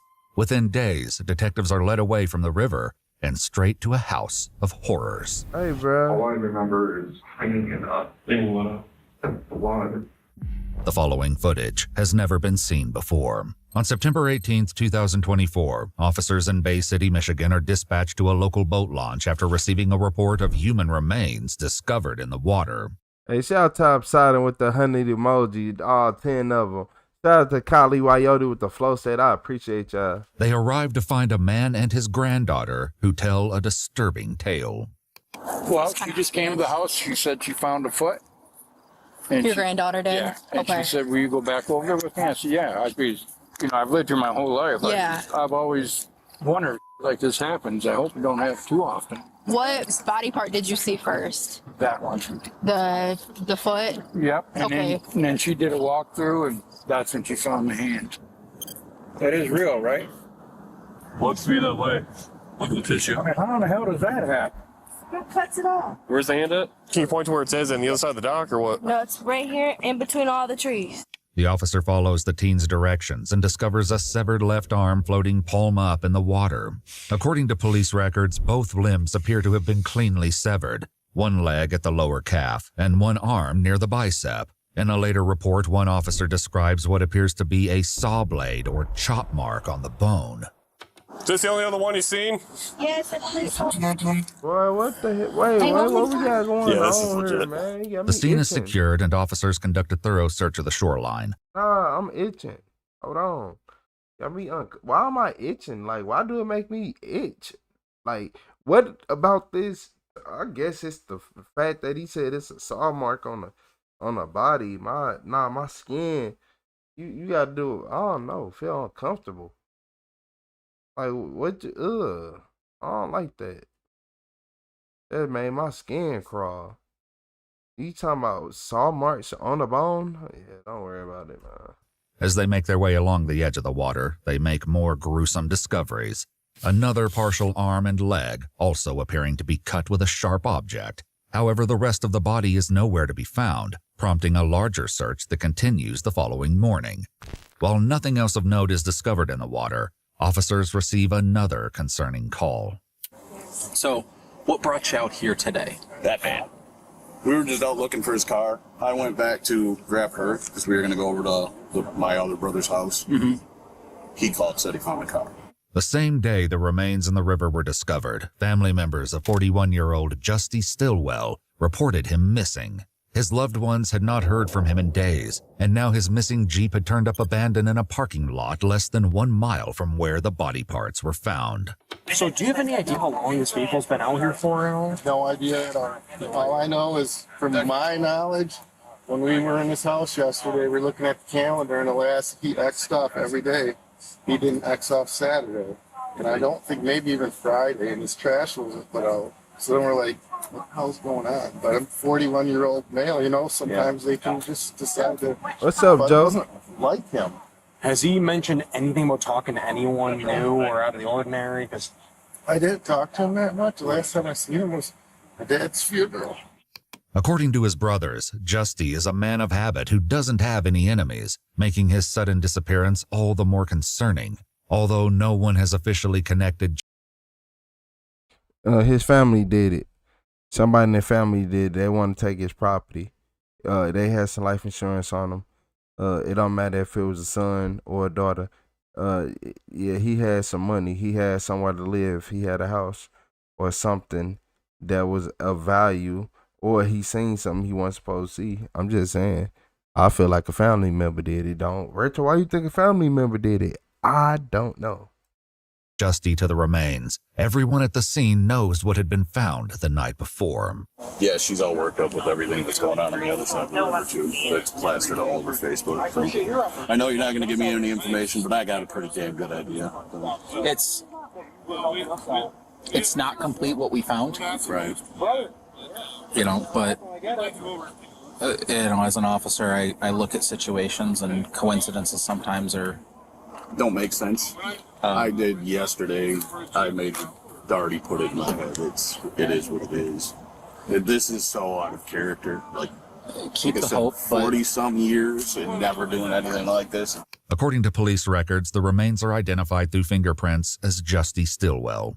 Detectives turn to Justy's digital life, and a breakthrough comes from a young man who had been chatting with him on Grindr the day he disappeared. The young man wanted to meet up, but he tells investigators that Justy was walking to a friend's house and said he... Never mind. Why do we always hear these Grindr cases? I done heard the...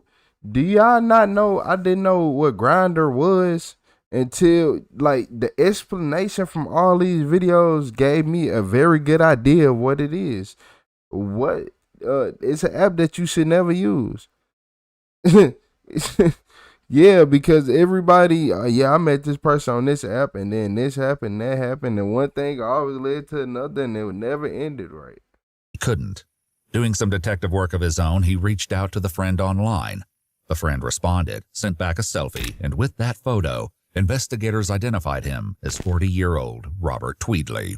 On September 25th, he's taken to the law enforcement center, where investigators sit him down for an interview. So what is your understanding for why we're here talking to you today? I don't know exactly what happened. I'm going through a lot of... Sorry about my language. It's okay. A few months ago, I called community mental health to admit myself for wanting to commit and hurting others, and nobody was this. Never mind. Once I heard Grindr, my whole analogy switched up. I got drunk one night, and somebody was a couple months ago. Somebody offered me meth. Well, I got kind of hooked on it. I don't. Kinda. Boy, the way you in there rubbing your head and fidgeting and moving like a little fly, landing on some food that it's not supposed to be on, and rubbing his head and cleaning himself and all that. Come on, man. You ain't finna play in my face talking about I got a little hook. You on it bad. You in this prime right now. You LeBron James at 25 years old on it right now. Man, yeah, man, nah. You say he's scary. He is withdrawing. He need it, and he need it now. Not much. I just remember getting high and drunk, and that's it. And then I saw on the news what was happening. I put two and two together. So as far as what? His name is Justin. Despite what he claims, the investigators have gathered more incriminating evidence, which they'll confront him with later. But for now, they tell Robert the brutality of his actions could make people see him as something far worse, unless he explains what happened. The FBI is wanting to get involved in this because of what happened. They've thrown out things like serial killer and stuff like that, and I don't think that's what happened here. I think that this is something that got out of hand, some sort of domestic situation. I know he can be a persistent guy. Only you can fill in the details. I don't remember everything. You may not remember everything, but you remember some of it. I blacked out for a few hours. He actually came over just to talk and help me through communication, have somebody to talk to. Okay. I've only known him for months or so. All I remember is cleaning it up. Cleaning what up? The blood. The sergeants conducting the interview aren't convinced that Robert doesn't remember killing Justy, but the more they let him talk, the more he seems to recall. How did you kill him? I don't think how I did it. I pushed him down the stairs. Did you push him down the stairs? I think I did, yeah. I pushed him down because he was getting out. Because he was getting out? Yeah. Like leaving the house? Yeah. How did you kill him? You say you pushed him down the stairs. Did that kill him, or did something else kill him? I think he No would have been subscriber alert. But, I think I choked him. I think I choked him. So when you pushed him down the stairs, was he hurt from that? Yeah, he was barely breathing. How did you choke him? Got up on him, straightened him. What's up, Bill Andy? With a rope or with my hands? One hand or two hands? Oh. Do you remember how that felt? I couldn't stop. That was the thing. If I wasn't, I would have called 911. By Robert's account, with Justy deceased at the bottom of the stairs, he was faced with the issue of getting him out of the house. But Robert explains Justy's body was too heavy, so he did the unthinkable. I chopped him up, so I couldn't get him out of the basement.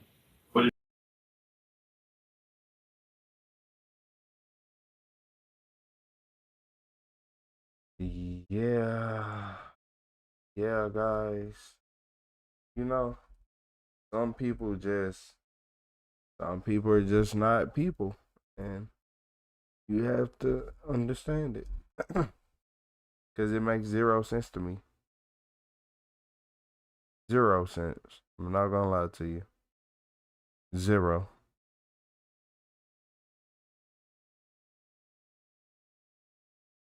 Chopped him up, huh?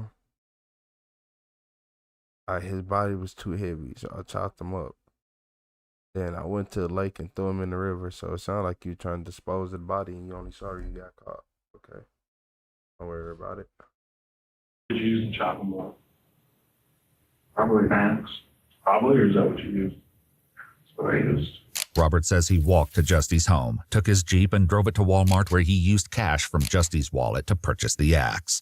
Afterwards, he used the Jeep during the disposal of the remains. He admits to dumping his arms and legs into the river, but placed the remainder of his body in a nearby field. Wow. I did. Me too. Yes, you did. I believe that. You don't know what led up to this, though? You did. My mental health in the state of Michigan, they wouldn't help me. I called and I begged for help. They wouldn't help me. We need to start setting some things right. Obviously, like I told you, he had his arms and legs, but I would like to get the rest of his body and his head so that we can give him a proper burial for his family. Will you please help me with that today? You said because you wanted to leave. Wow.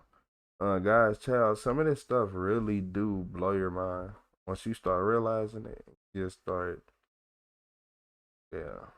That it really does blow your mind. You said he was on drills. Bad. He started taking them bad. Then he said he got hooked. And then, hey, you know what happened after people get hooked on something? That'll go a long way to show that you are sorry. Whatever it takes, because I'm not a monster and I'm not a killer. I wanted to kill anybody else. I believe that. After disposing of Justy's remains, Robert spent time cleaning up any evidence of his sinister actions, even posting about his cleaning spree on social media. In a chilling Facebook post made the day after Justy was killed, Robert wrote, "I'm so tired I can't sleep at night. I cleaned my house today. I got back on a cleaning kick. Just wish I had the right cleaning supplies, LOL, but hoping to get some sleep tonight. I have a 10-hour shift." May I ask a question? Sure. How did you guys know it was me? A lot of really good police work. A lot of really good detectives put it together. Towards the end of the interview, investigators ask if he'll lead them to the rest of Justy's remains. Robert agrees and guides them to a nearby field. Going the right direction. Also, did you drive through here? How far back? Not that far. There's a fence that divides us. Okay. There's a hole in the fence. This way? They'll call it this fence right here. And it goes all the way. Is he on that side of the fence? Literally, that hole in the fence is Cadaver dogs assist in the search, and investigators recover Justy's pelvis, upper legs, torso, and head. Meanwhile, Robert's home is searched, and investigators find multiple items used in the crime that Robert admits trying to burn in a fire pit. In the basement, they find apparent blood and marks in the concrete consistent with an axe blade. Robert is permitted to write an apology letter to Justy's family, which reads in part, "If I could take it all back, I would, and trade places with Justy." And the only reason they made him write that apology letter and even allow that, because think about it. The police try to get people away from victims as quick as possible, but they're going to allow you to write a letter? No, it's to convict you. They make it feel like, oh, you being remorseful, write this letter so they can get that first degree murder conviction, give you life in prison, and you never get out. So if y'all ever wonder and been like, why do they let them do that? That's why, because so the police can actually get a better conviction and to make them forget that, like, the whole circumstances of the situation, put their guard down. I pray to God that his soul is at rest, and I pray to God for you, his mother, and family can move on and remember Justy for who he was, a kind, loving man who only wanted to help a friend in need. Robert was arrested and held on a $1 million bond. He now faces 2 charges, homicide, open murder, and dead bodies, disinterment, and mutilation. His trial is scheduled for 2026. Yeah, they cut his hoodie Watch strings our full off. videos as they were originally made, with no randomly muted words. Man, they didn't cut the hoodie strings off this boy. Disinterment and mutilation. His trial is scheduled for 2000. Yeah. Yeah, they did. Yeah, man, nah. Yeah, they didn't cut the strings off the hoodie. Yeah, they got this man. Go ahead and take that off. Get that up out the way, man. Yeah, I know he can't have that string in that cell. They ain't allowed. No shoestrings either.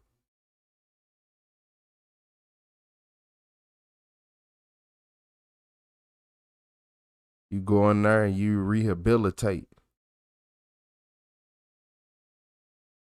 He just had a hearing not too long ago. Wait, no, that's in 2 days. I'm tripping. I just looked. I'm like, wait, that's in 2 days. So he got a hearing coming up in 2 days at 8:30 in the morning. I think they got their life in prison conviction down packed. I think it's over with. I think it's over with. Yeah, if y'all, it's 7/28/2026. That's what that jury trial date is. They shout out to Kali Wayote with the 5 gifted members. I appreciate you, Kyle. Shout out to Kali Wayote with 5 more gifted members in the chat.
You said bro just up and left us. Hey, shout out to Kylie Wyote with those 5 gifted members.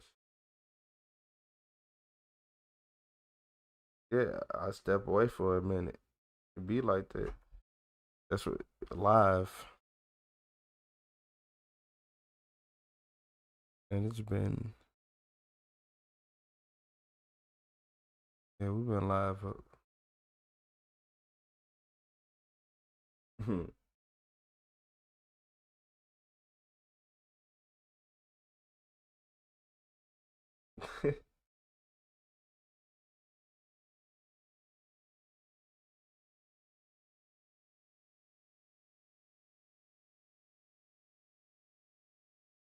To be honest with y'all, I don't even know all the commands. I'm still unlocking them. I just did it. I haven't had time to go look at.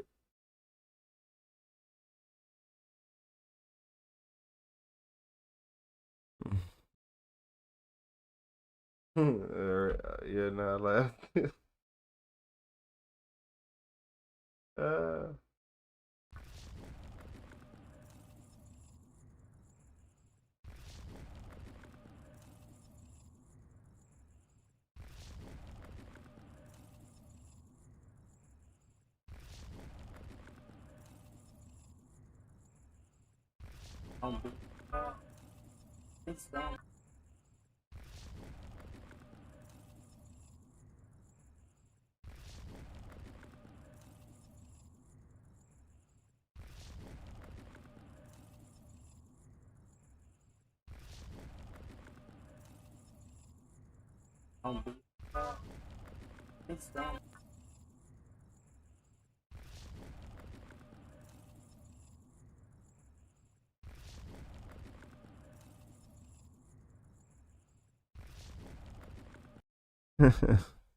Nah, I had to get something together. I had to make sure I had everything right. But look, y'all.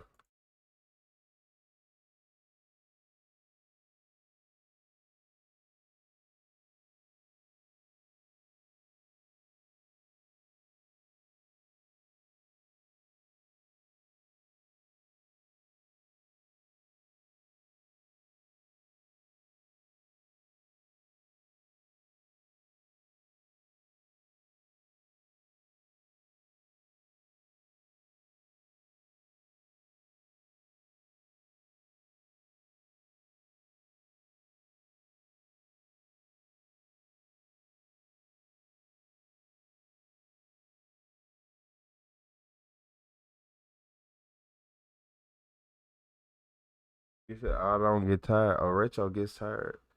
In fact, this is going to be the last video. But we're in for a doozy one. This is going to be one of those.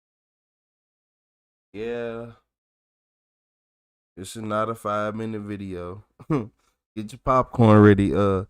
Yeah, we was here for a good time, not a long time. This is gonna be a shorter stream, probably like 3 hours versus like 6 to 8 to 12. But yeah, this is gonna be a shorter live. I just had to make sure I came back.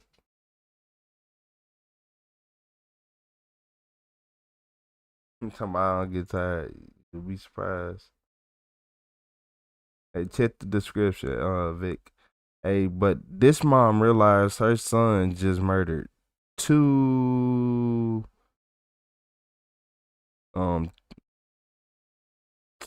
young adults. An alternate personality, was something telling you that you had to do this?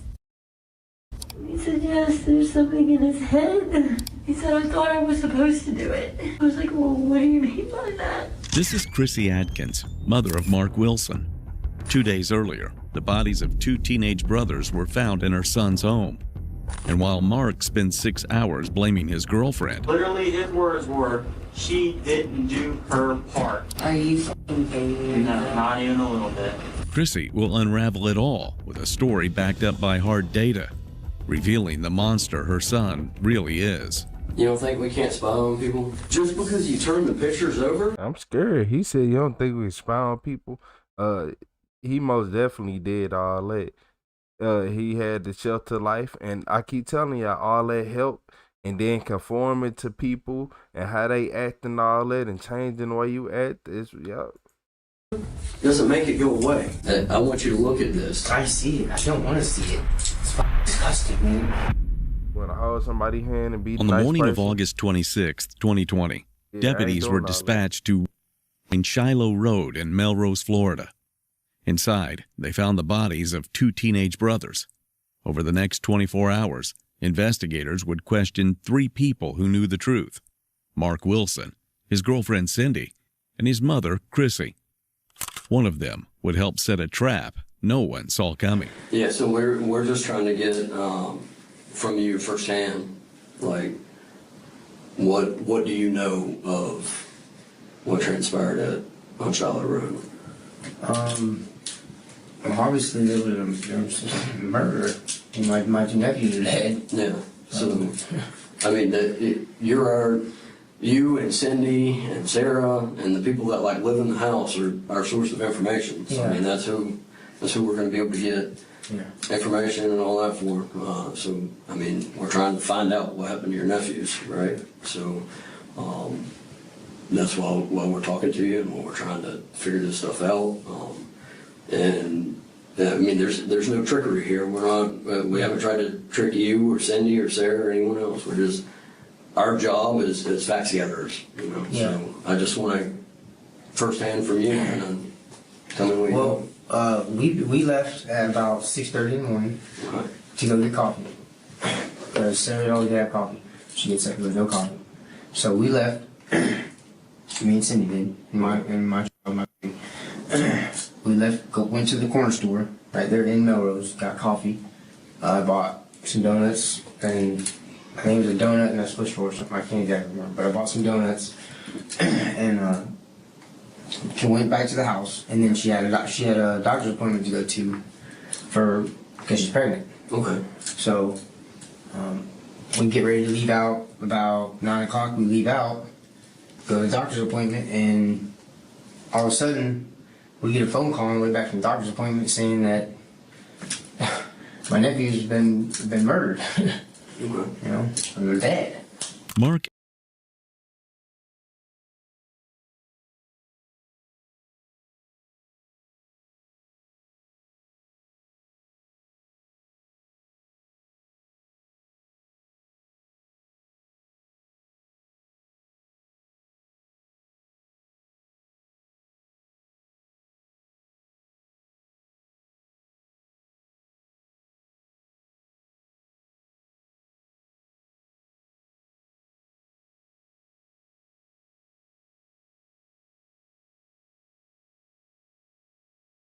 and his girlfriend, Cindy, were living in a shed on her sister Sarah's property.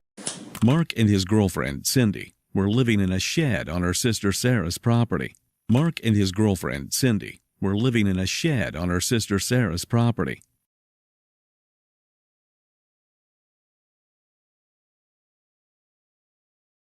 My bad, my mic was muted, but that told y'all everything y'all really needed to know. His nephews, this what happen when you get pampered your whole life by your mama and everybody, and I ain't heard that he had a job at all. And how old is he? But that to be his nephews, how old is he? And I know they be close, but okay. They moved in just 5 days earlier, with nowhere else to go. Sarah lived in the main house with her husband, Chad, their 2 sons, Robert and Tayton, and her 4-year-old. The shed had no bathroom, so Mark came and went from the house freely, including on the morning of August 26th. So, specifically more kind of what we want to talk to you about is, I guess... You live in another shed person. Your sister or some family member. Mm-hmm. I don't know if and I don't even know where this came from, but one of your family members, a sister or a cousin or somebody, called one of Sarah's family members and said you were talking about having something to do with this. Like, fuck no. That's crazy. Okay. It's crazy, man. Okay. Those people was like, they're like family to me. Yeah, I mean, I know that. And that's like... So, is there... That's what we're trying to figure out. It's like, what is this conversation? What is this information that they're telling us? Oh, I don't know. I don't know where you heard that. That's crazy. You don't know why anybody No. would have told Sarah's family that you were talking about I'd like to know who said that, though. Would like to know that. Okay. Because it's up. Yeah. Well, and I think, I don't know if some of this is coming from Cindy or what, because we've got a couple of detectives that have been talking to Cindy. Right. Okay. And some of the stuff that she's saying, like, what have you told Cindy about this? What do you mean? About what happened with the boys, or have you been inside the house? Like, did you see them dead or anything? No, I haven't seen any. I haven't seen any of that. I don't want to see it. Okay. I don't want to see that. You know what I mean? Were they dead? Kids, Were they dead when you and Cindy left the house? When we left, no. So they were still alive? As far as I know. I know when we left, actually I didn't go in the house, but I know Cindy went back in there. And I don't know what for, but she said we're not after all that. Somebody end up dead in the house. You got 2 people living in the backyard and shit. One maniac who is most definitely a drug user, who probably haven't had his fits, going crazy. Probably got caught rummaging through the house because he didn't know they was there. And they said something to him, then say, we're going to tell our mom on you. You got mad, you took them both out, and you did all this elaborate scheming just to try to try to hide your secrets and all this. I don't know. It's just me thinking of something. She said that Peyton was right there asleep on the couch. Give me 3 more seconds, I can think of something else. The older one. Yeah, he's the older one. Okay, on the recliner. Okay, so Cindy said that Tayton was sleeping on the recliner. Yeah. And what time was that? That was when we left. Second time. We went to the store when I took her to the doctor. Okay, which was roughly 9 o'clock. Mark had just placed Cindy inside the house, alone, in the final minutes before the murders. It wouldn't be the last time he pointed to her. Before this was over, Mark would claim Cindy had a job to do that morning. Investigators were about to find out what she had to say for herself, and her timeline is a bit different than Mark's. Before we keep going. On my life. Hey, look here. Shout out to Kali Wyote with the $5 super chat. He said this the best community. Hey, shout out to Kali Wyote. She not taking out no two teen boys. She's not taking out no 2 teen boys. Everybody in the chat can look at her and be like, cakewalk. Yeah, man, what? That would have been a cakewalk for them. You ain't getting through 2 teen boys. Man, even if you had a weapon, I don't think you was gonna get both of them. Don't let one rush you, because it would have been over for you. It's my dream to hit 100,000 subscribers in July. So if you're enjoying this so far, hitting subscribe genuinely helps me more than you'd think. Hey, shout out to Bloodlines. Go subscribe to Bloodlines channel. What happened today? Hold on. Look, by him not being the law and order guy, hey, go subscribe to Bloodlines. Do you subscribe? I'm subscribing. I like his channel. Subscribe to Bloodlines, cause he actually got a decent channel and he ain't the law and order guy. Yeah, man, I ain't gonna get into that, but y'all know. If you know, you know. I got a phone call. I didn't even know anything happened. So I was asked if I had seen my nephews this morning or anything. And my oldest nephew, he was sleeping in the recliner. Which is? Tayton. Tayton? Yes. Okay. Tayton. Yes. How old is Tate? I think he just turned 14. Okay. Pretty sure. He said, I really want to talk to these kids. Anyway, he was sleeping in the recliner, and they're up all hours of the night on their phones and all that stuff. So, you know, and anyways, they seen him in the recliner, and that was at 6:30. And I had to be at the doctor between 8 and 11 to do the pregnancy test. Okay. Because it's not like you don't do it by appointment. It's just Okay. that's for the nurse. Yeah, because the nurse can just test you. So I went and got my sister coffee. She's like a huge coffee drinker, and I didn't get it last night. And when you say sister, Sarah. You mean Sarah? Okay. Yeah. Sarah was the first person to discover the horrifying scene, and investigators would hear firsthand from her just how shocking it was. It was everywhere. It was bad. And then I walked around the pool table. It was just like, so then I started freaking out. I unlocked the pool room door, because that's how I remembered it was locked. I ran over to the Cindy's door because it's not even that far, and I started kicking it because it was locked and she wasn't answering. So then I ran back inside, and I... To your house? Yes, because it's right across, Right. just like a little path. Uh-huh. So I ran back over into, went up the little stairs to where Robert was, and I ripped, because the blanket was on his head, and that's how he always sleeps. So I ripped the blanket up. I could see it was, yeah. And my little said, "Mommy, my brothers are dead." So I crammed him out the front door, which the front door was not shut. The screen door was shut. The main front door that I always have locked and chained, because I put a chain on it so the he didn't get out, that was not shut. Just the screen was. So I threw him outside, told him to get in the car, and I ran back in trying to get the key. And I couldn't find the key, so I found my husband's key. And I was hanging up, and I didn't even look back towards the boys. I went straight into the other car and drove all the way to my dad's house because I didn't know where the phone was. At the scene, investigators recovered the murder weapons, a hammer and a fillet knife, both later confirmed to match the wounds on Robert and Tayton. Detectives also found the clothes Mark had worn that morning, along with a bloody handprint near Tayton's body. Back in Cindy's...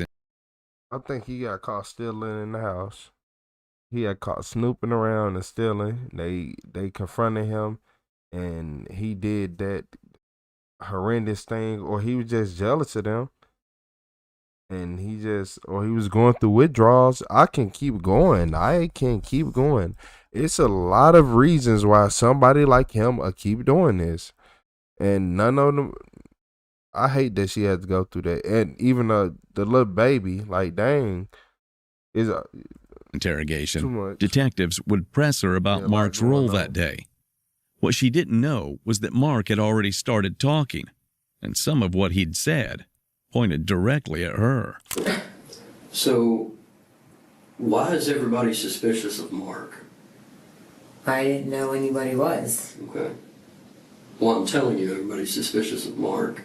And then all we want to do is be able to get, like I explained to you. If it was, I would not be trying to defend him or my nephews in any type of way, just so you know that. Exactly. So, I mean, and I know that. I find it physically also impossible and out of his character, and that he would have no motive, no reason. That's not even him. I don't even. Well, that's anybody can have. Though. Anybody can have motive or reason spontaneously. I mean, that could be as simple as an argument. And a lot of, but it's physically impossible. How's it when we physically? left the freaking house, I know I came out the front door. My bedroom door, I can't lock it. Sarah's got a set of keys that she still has not found. And I've never locked that door. Ever. I don't. The front door? No, the bedroom door. She said that was locked, the pool room door was locked, and the front door was open with the screen. Okay. That's all out of place. None of it makes any sense at all. The pool door. I believe her a little bit. I feel like she still do little drills on the side, but she is not is she not an aggressive person, I think. I don't think she would be the one. I feel like he did all this in his own ill intent. Yeah. Being locked, my bedroom door being locked, and the screen door. When we left to go to my appointment, I came out the front door. I know, I shut the front door. And I don't care if she the mom or not. I don't care who she is. She do a little bit of drugs. Okay.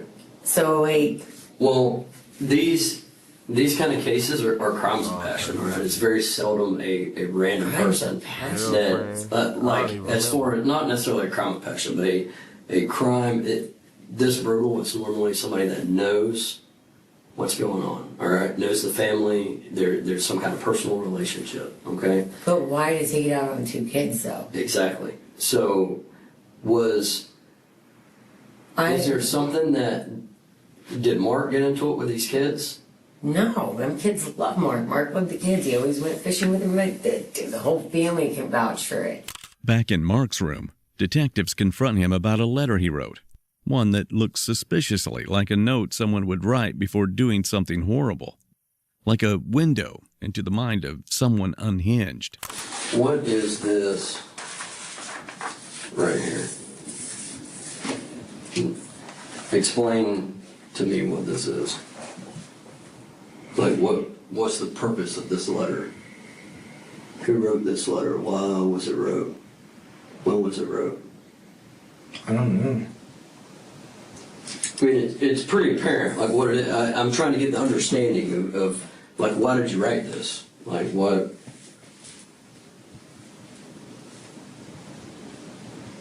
Why did I write it? Yeah. Now you trying to act like you ain't right. Because I love her. Okay. I mean, it just seems a little bit like, what do you mean by... Oh, is that if we were to ever split up? That would... Because she knows that if we ever split up, I would never try to take my daughter from her. Okay, Ever. so she is really our greatest achievement. Please promise me that she will always know how her dad is a soldier and that he... A soldier? What you mean? Who the soldier? Who the hell is the soldier? Like it can't be you. I thought he said my bad, y'all. I be hearing stuff and I heard quick, so I'll be thinking I'll be tripping. Know how her dad is a soldier and that he loved you both from day one and will always love you until the end. Till the end of time. It says till the end of time. Okay. So when did you write this? It says till the end of time. Okay. When did I write this? Yeah. On that date. Okay. So yesterday. Yes. Okay. The date says 8/26/20. So you wrote it yesterday. So what's the purpose? What's the purpose of this? Because I felt like I've been feeling like she was gonna leave me, like for sure. So the date is 8/27/2020. The note read, "Honey, if I could find words for what you do to make me completely whole, I would. I get so frustrated, baby, because most of the time I come off as angry or confrontational. But you have to understand that you and our daughter by my side, I am way more than ordinary. I can't even try to imagine life without you and her. I can't lose you two. Our daughter is so extraordinary. She really is our greatest achievement. Please promise me that she will always know that her dadda is a soldier and that he loved you from day one and will always love you both until the end of time." It's a concerning note in many ways, mainly because it reads like a last will and testament, written by someone who knows his life is about to end. So we've had her up here, right? So I've had a couple of other detectives that have been talking with her as well. And I've got a couple of bits of information from that. And one of the things that I find very interesting is it's been spoken about a plan that she was supposed to do something and you were supposed to do something. What is she talking about? What you mean a plan? So was she in on it? Let me find out I was wrong. And he think he a soldier? Okay, don't worry about it. Plan. What is Cindy talking about? Don't worry about it. No, I don't know. She never talked to me about that. She never talked to me about anything like that. Okay. More specifically, a plan that for her to kill Sarah and right, that was a 4-year-old, and you're gonna kill the other 2 boys. No. No. None of that sounds familiar. No. But why is she telling us this? I don't know. That's not right, though. She had the pattern with the spark. No. No. Okay. So there's never been a conversation of any kind of plan between you and Sarah, or not you and Sarah, but you and Cindy, No. with animosity towards Sarah and her kids. No. The detectives aren't being entirely truthful here, because just a few hours earlier, they brought the same thing up with Cindy, who was being interrogated in an adjacent room, hoping they can get one of them to talk. Because they wanted to know, did Cindy also play a role in this gruesome crime? No, there was more roles that were played in this. More roles? What do you mean? Was there more people I supposed kind to of be hurt? believe her still, though. I have no idea. Why would you ask me a question like that? That's a good answer. Because Mark told us there was more. It's a good question. Mark told us there's more to it. He was gonna kill me? Was he gonna kill me and my No. He said you were supposed to kill some people and then you didn't. You were supposed to kill Sarah and her. Yeah. Yeah, she really confused. She is legit confused right now. That is what a legit confused person looks like. She don't know what's going on. Like, she was supposed to do all that? Okay. Because she is such an assassin. Oh, my Lord. Literally, his words were, she didn't do her part. Are you f***ing kidding me? No, not even a little bit. He said he did his part, and he killed those 2 boys, Tate and Robert, and you didn't do your part. That's what he told us. Are you kidding me right now? I am not kidding you one bit. Back in Mark's room, detectives are about to show him something he would never in 1,000 years have guessed existed. Because this is your chance to talk to us, okay? And this is going to be your chance to be honest, because she's over there talking, okay? Mm-hmm. She's over there talking all kinds of shit. And there's got to be some kind of reason. It gotta be some kind of reason y'all not calling for lawyers, because the police is sitting in here manipulating y'all and coming playing. Look, the police coming in the room lying, seeing if you will fall for it, then going to the other room lying, see if you fall for it, and saying, it ain't work. Let's do something else. And y'all letting them play that game on y'all? You have to be low intelligence to let somebody play with you like that. I'm not gonna lie to you. That some of this has happened? Mm-hmm. Or, or are you getting caught up with, if you're caught up in something, now's the time to talk, okay, and to let us know, because we're trying to understand the why in this. We know what happened, and we're trying to understand why, okay? Yeah. So talk to me, Drew. Tell me what's happening here.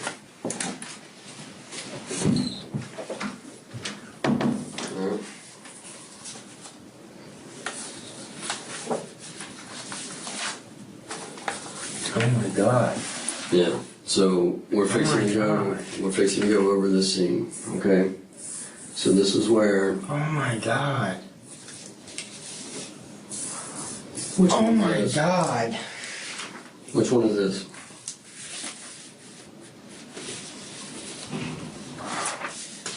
Oh my God.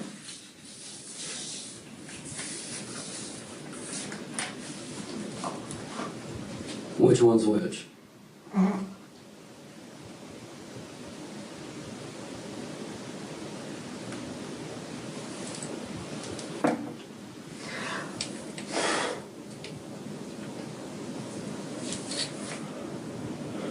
Tate and Robert.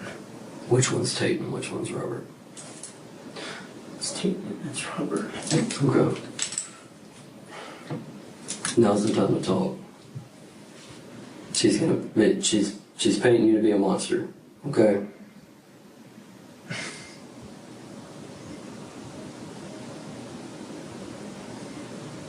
Look at me.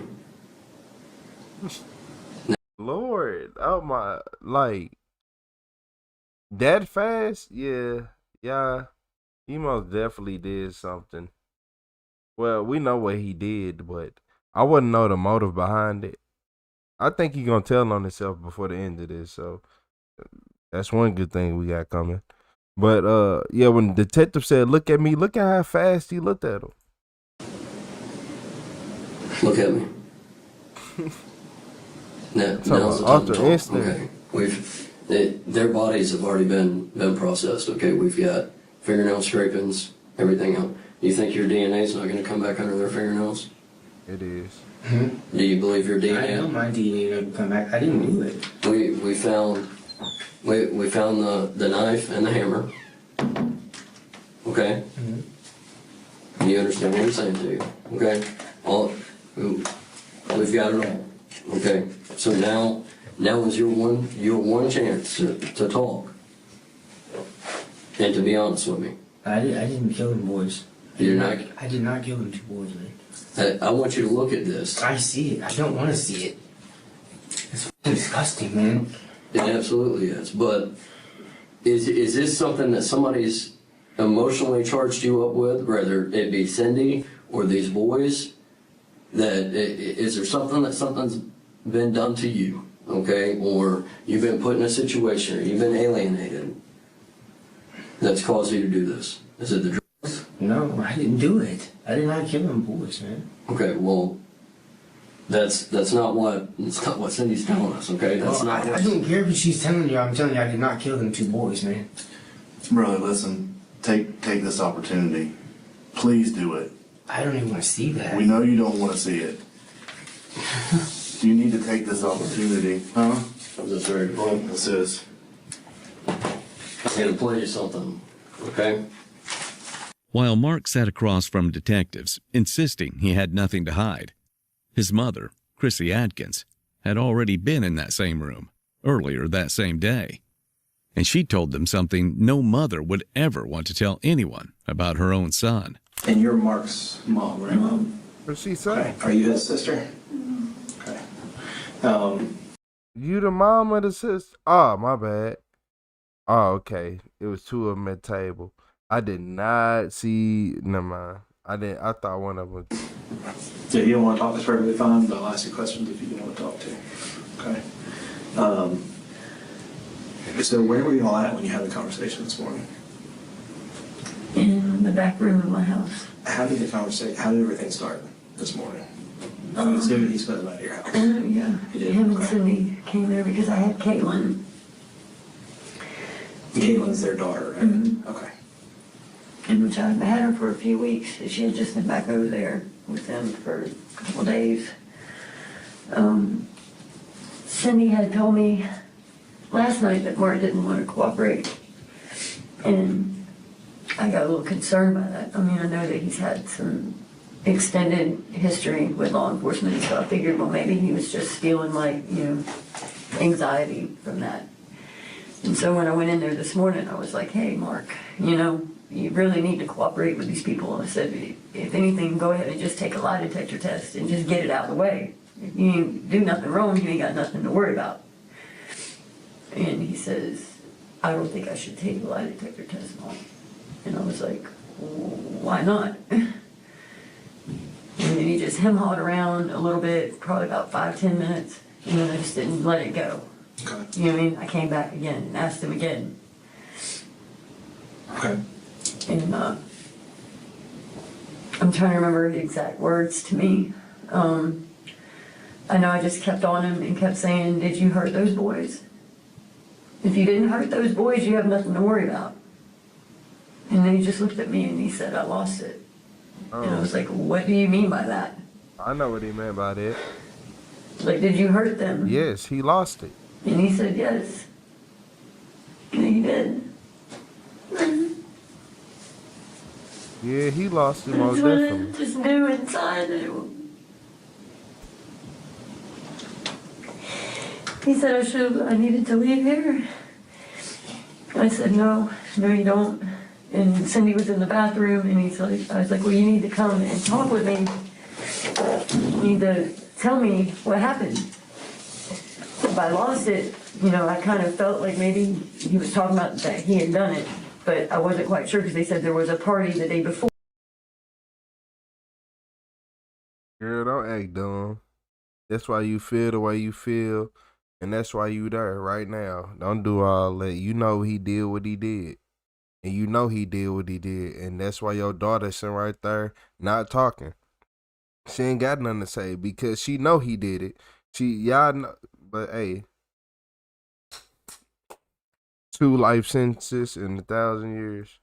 Or at the grandma's house, the pool party. So, and there was an incident there with a neighbor or someone across the street or something. So I don't know if he was referencing that at first. And then he's like, he'll talk to me. We went out to go do the dogs. Her and I did. I have dogs in a kennel out back. And he's like, I'll talk to you out there. I said, well, you need to come out here and talk to me. So we walked out by the dogs. That's when he told me he hurt them. Can you remember his exact words when he was telling you that? He said, it's okay. Take your time. He said, I thought I was supposed to do it. I was like, well, what do you mean by that?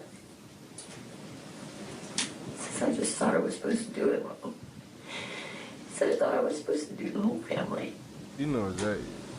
And I was like, do you have an alternate person? What you say? I thought I was supposed to do the whole. So he planned on taking out the whole family?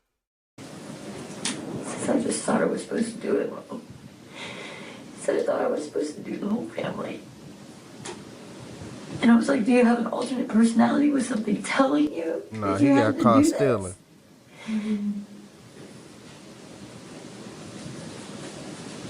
Did he respond to you? He said, yes, there's something in his head. Chrissy said Mark told her something was in his head that morning, guiding him. That same night, he'd written Cindy the letter, asking her to promise that their daughter would always know he loved her until the end of time. It was less a love letter and more of a goodbye, written hours before he ended 2 lives. How did his overall demeanor change at all throughout from the first when you started talking to him to that point? Did it seem like he had no emotion or happy or mad or scared? When I grabbed him, because when it was going on, I grabbed him by the face and I said, look at me. Did you hurt them boys? And his eyes started to tear up and he just said yes. Yes, I did. So, I mean, that was the only emotion I seen from him. Okay. And just confused. He looked confused and scared. Has he had any incidents like this before, like any situations growing up? Not like this, but I mean, in the last couple of months, he'll say things that don't seem right. Mm-hmm. And he called my brother and he told my brother on a voicemail, he says, you know, John, just because I call you doesn't mean I need something. I could just see a color or hear a sound and just need to call you. And to me, that seemed real odd. Mm-hmm. You know, me and my brother were talking about it. I was like, that doesn't seem right. It seems like he's not right in his mind. You know what I mean? Like he's talking off it. Yeah, not normal for him. Mm-hmm. And this was about a month ago. Okay. And him and her were living in that house on the lake. Out in Hawthorne? Okay. And then it seemed like he would talk in riddles sometimes. To the point where she was like, saying, you know, he talks like Dr. Seuss, you know? Just like in riddles. It's not normal for Mark. Right. When he does that, does he start the whole conversation that way, or does he just kind of fall off into that? Kind of starts the whole conversation that way when he's like in that mind frame. But then there's other times you'll see him and he'll seem like Mark, where he's Mark. And when he's not Mark, that's kind of scary. Mm-hmm. Chrissy kept talking about the drugs and this video is from 2020. Family problems and warnings nobody caught in time. And pretty soon, she'd come back to Cindy and her role in the tragedy. What Cindy do? No, what Cindy do? Last night about 11:30, I'd say. Okay. Him and Cindy pulled up at 11:30. Has he been there ever since? Absolutely. I just told him I was going to the store. How was he acting when he first got there? Suspicious?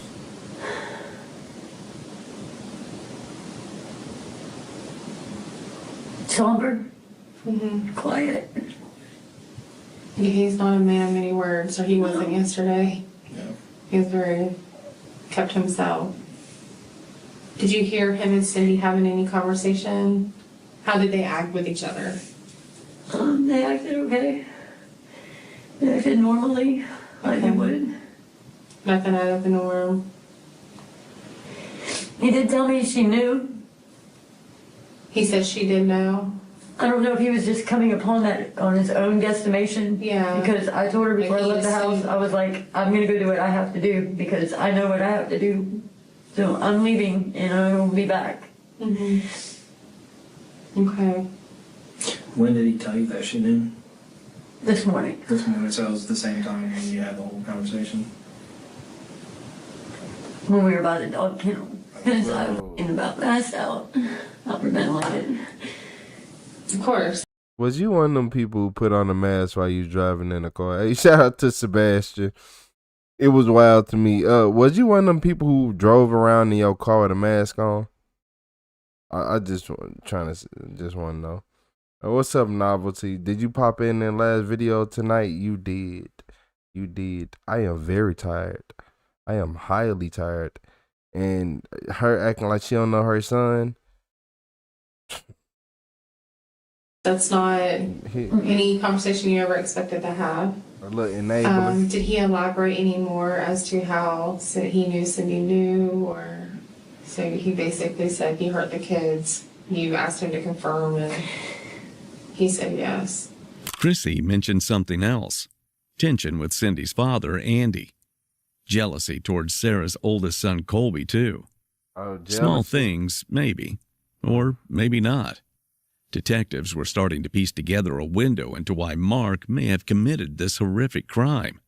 And family friction, it seemed, ran deeper than anyone outside the house ever realized. So I apologize if I ask questions that he's already asked before I got here.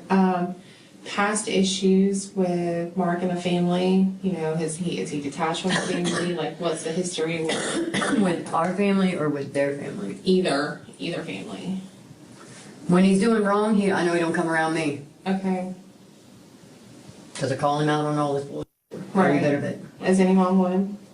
So, and as far as with them, I know. Yeah, mama like she on something too. Yeah, I'm going after everybody. Mom like she on something too. She just know how to control herself better. She probably functioning. He had some real issues with the father. And he felt like Andy was trying to. This last video. Okay. That Andy was trying to get him for some reason. He was convinced that Andy was out to get him. Andy had all these ties with dealers or whatever, and he felt like this man was out to get him. Did Mark ever talk specifically about the kids, or like what it was like living there with the kids, the boys? I didn't like the way he spoke about Colby. Okay. He just kind of felt like Colby challenged him. Do you remember, as far as him talking about Colby challenging him, do you remember him saying any specific incidents or how he reacted to Colby whenever he felt challenged by him? I was very upset by it because I told him, I was like, he felt like it had something to do with Cindy. Just odd shit that he shouldn't have been saying didn't seem normal. Mm-hmm. You know what I mean? This is a kid. This is part of her family. Right. And I'm like, you need to stop that. You know what I mean? Like, you need to quit. No, that makes any sense whatsoever. Exactly. That's how we handled that situation with him. We're like, you're making no. So what was Mark? So Mark was telling you guys things that Colby was saying to him, and you were saying to Mark that it's not making sense. What were those things? He was just saying like he would place himself in their path. You know what I mean? And like. Colby was asked not to use one of the bathrooms in their other house because that was the bathroom that they used or something, and he would go in there and find pubic hairs and stuff in the bathtub, and it seemed like jealous mind things that a normal person wouldn't be thinking. That Mark had become jealous. Okay. Used or something, and he would go in there and find pubic hairs and stuff in the bathtub, and it seemed like jealous mind things that. How you gonna be broke and trying to be bougie? How you gonna be broke, living in the shed, and then expecting the best of the best everything? You can't use this bathroom. I don't like that. I should be able to use the bathroom. It's just a bathroom. What's wrong? It's right here. Yeah, they should let me use the bathroom. I don't care that I live outside in the shed. Man, yo, ogre. Man,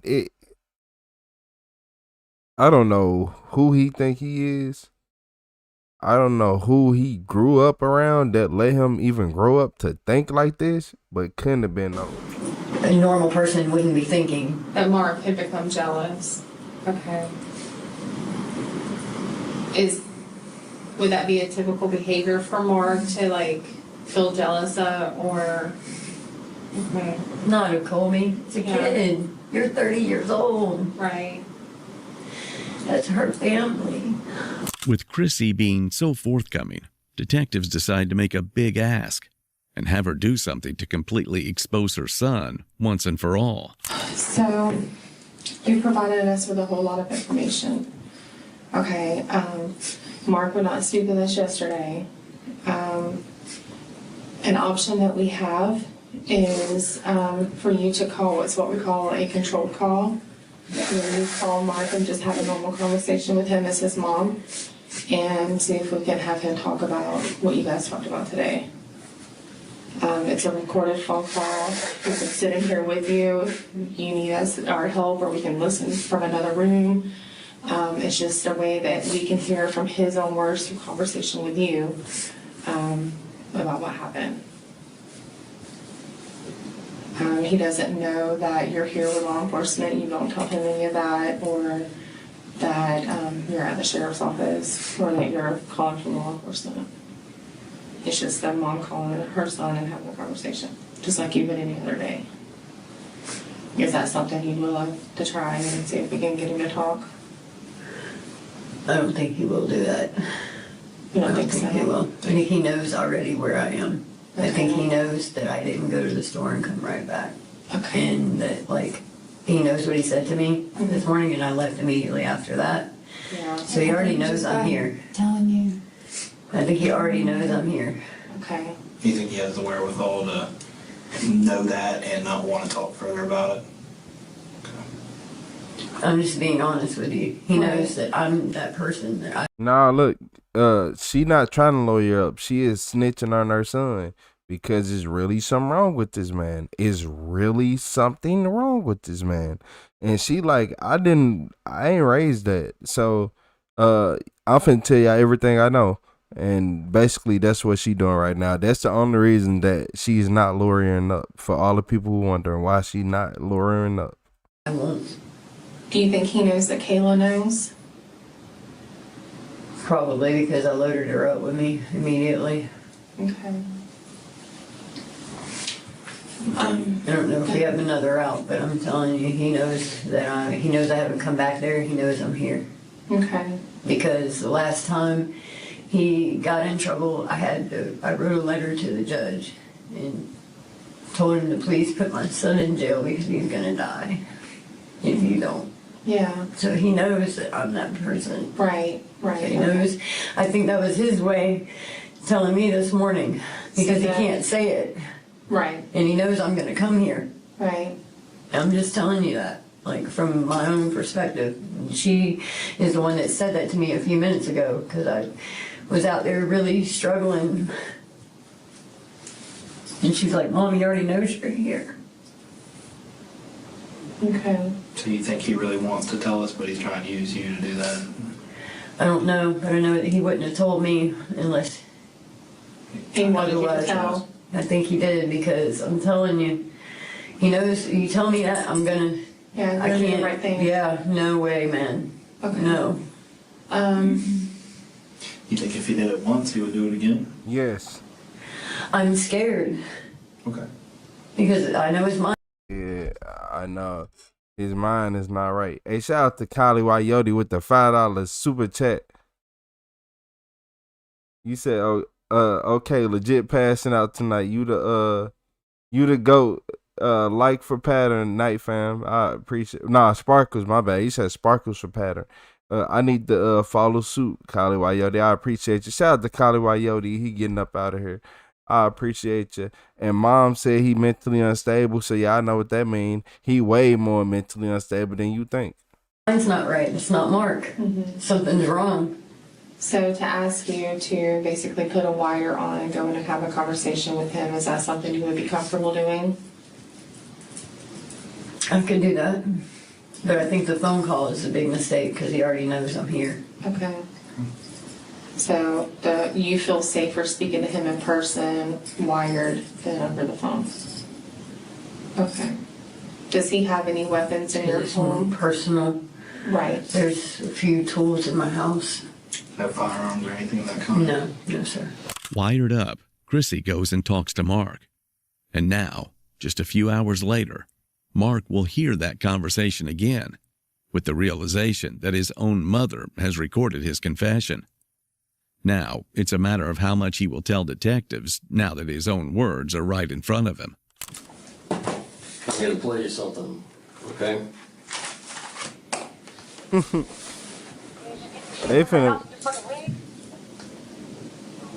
So his mama went undercover, put on the and just recorded a phone call with him. She don't trust you. She don't want you around her. But the crazy part is, y'all not noticing this.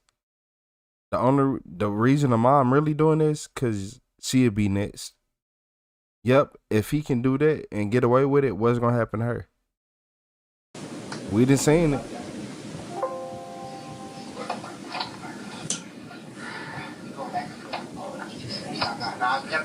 No, you're not.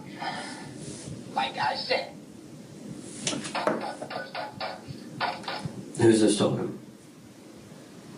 What was that? Lady, Yeah, I'm gonna keep playing it. Who's this talking? That's all she was supposed to do the first half, which meant her sister and the little boy, and you were supposed to do the other two boys. What's up, John? And she made you believe that. Yes. So how in my mind? Who's this talking? Shit, I don't know who that is. I mean, like, I don't know who it is. That sounded like my mom. Your mom and who else? Shit, somebody. Me. Okay. Ah, you an idiot. The time to talk is now. Okay. The time to come clean and explain the why is now. Okay. Are you the guy that's got caught up in something? There's more. You need me to keep playing, or do you know where this is headed? Do I need to keep showing you pictures, evidence, testimony? Like I said, help me understand this.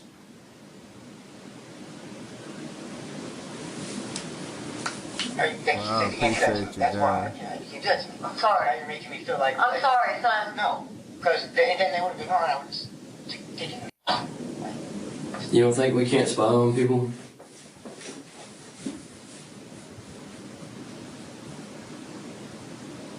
Was that my mom? You don't think we can't spy on people? That was you talking. He's trying to act like he don't know who it was, boy. That was you. So, is her family, Sarah's family, doesn't like you? I mean, you talk about it like they don't like you, they're after you, they got a vendetta against you. Is that what this is about? I don't know, man. The cat's out of the bag, okay? The time to talk's now, okay? This isn't, what has Sarah's family done to you? I mean, you talk about that. You talk about Sarah's family alienating you, putting stress on your family. Do you think are they turning you into DCF? Is that what this is about? I guess. Mark, why'd you do this? Because he I said, did it. You absolutely did it. All right, we're not going to sit here and keep telling stories and all that. wait, hold on, chat. Not only, look, hold on, chat. Not only is he sitting right here denying it, he's showing no remorse, and he even, like, being cold-hearted. He is very cold-hearted because we know he did it. We all know he did it. But the fact that he is so cold-hearted and keeping his poker face going make him that much more dangerous. We've got more than enough. 2,000 years. As far as you've talked about killing these boys, okay, that was a plan. Sarah and were supposed to be taken out by Cynthia, and then you get pissed because she didn't hold up her end, but you killed the two boys. What? Yeah. See, this is. I didn't do that shit. You absolutely did this. I didn't. That sounds to Kylie while you're with the spark. Past that. All right, I've got all kind of recording of you when we're spying on you, okay? And we got you talking about doing it and why you did it. So that's what I'm trying to understand this from you, okay? Look at that shit, man. It's disgusting. What? It's disgusting. You're damn right it's disgusting, but you're the one that's caused it, so you have to help me understand this. You absolutely did. There's another reason the detectives are nearly certain Mark is their man, and that reason is written all over his face. The house. Well, the injuries to your face, where they come from. Oh, you got injuries? I can't even see because this camera footage is just garbage, but you have injuries? This is from a research, and this is from like picking or shaving, I believe shaving, razor burn. Oh, so y'all know what that mean? Under their fingernails is DNA already under their fingernails. He cooked. A razor. Is it? Can we see your hands? Yes. Please?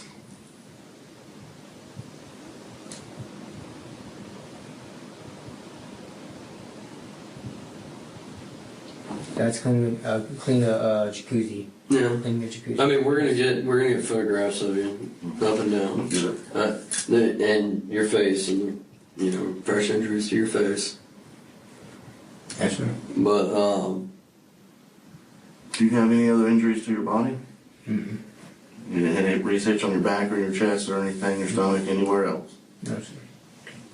It's not. That's not what it's from, and that's not.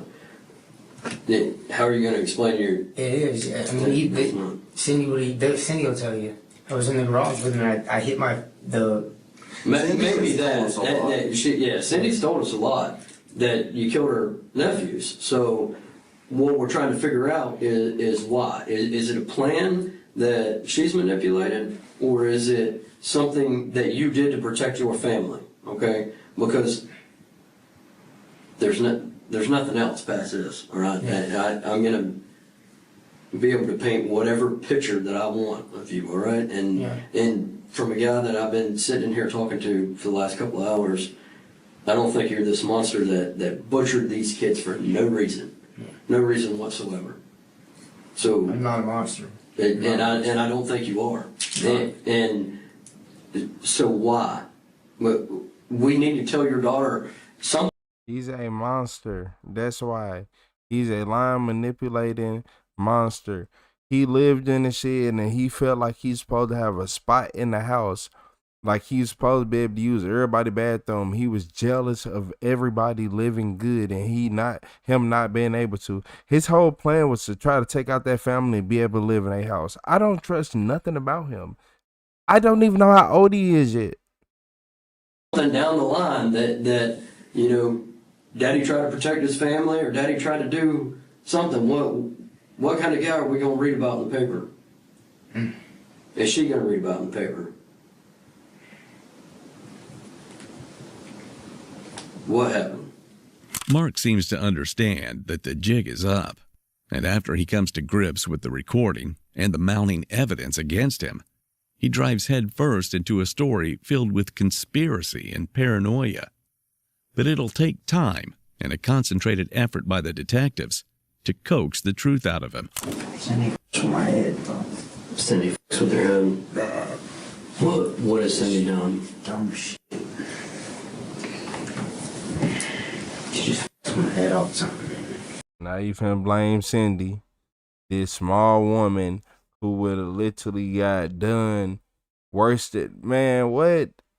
Do you know what they would have did to her if she tried to play with them like that with the weapons she had and the ability to fight back? One Spartan kick would have ended everything. That's how I know she didn't do it.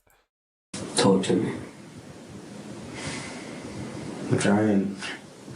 So what has she done to your head, man?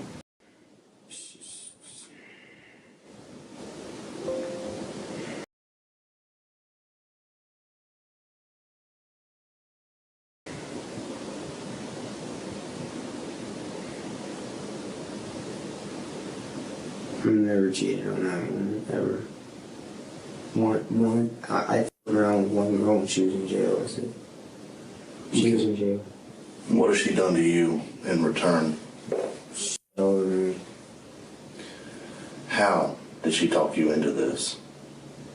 Make us understand how that happened. Were you high yesterday morning? Yeah.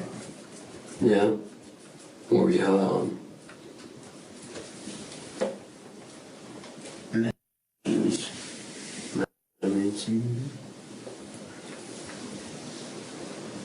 Yeah.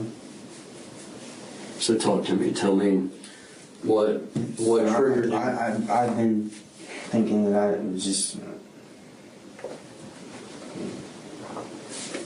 psychological. It helped. Yeah. So I'm gonna do a lot. Okay.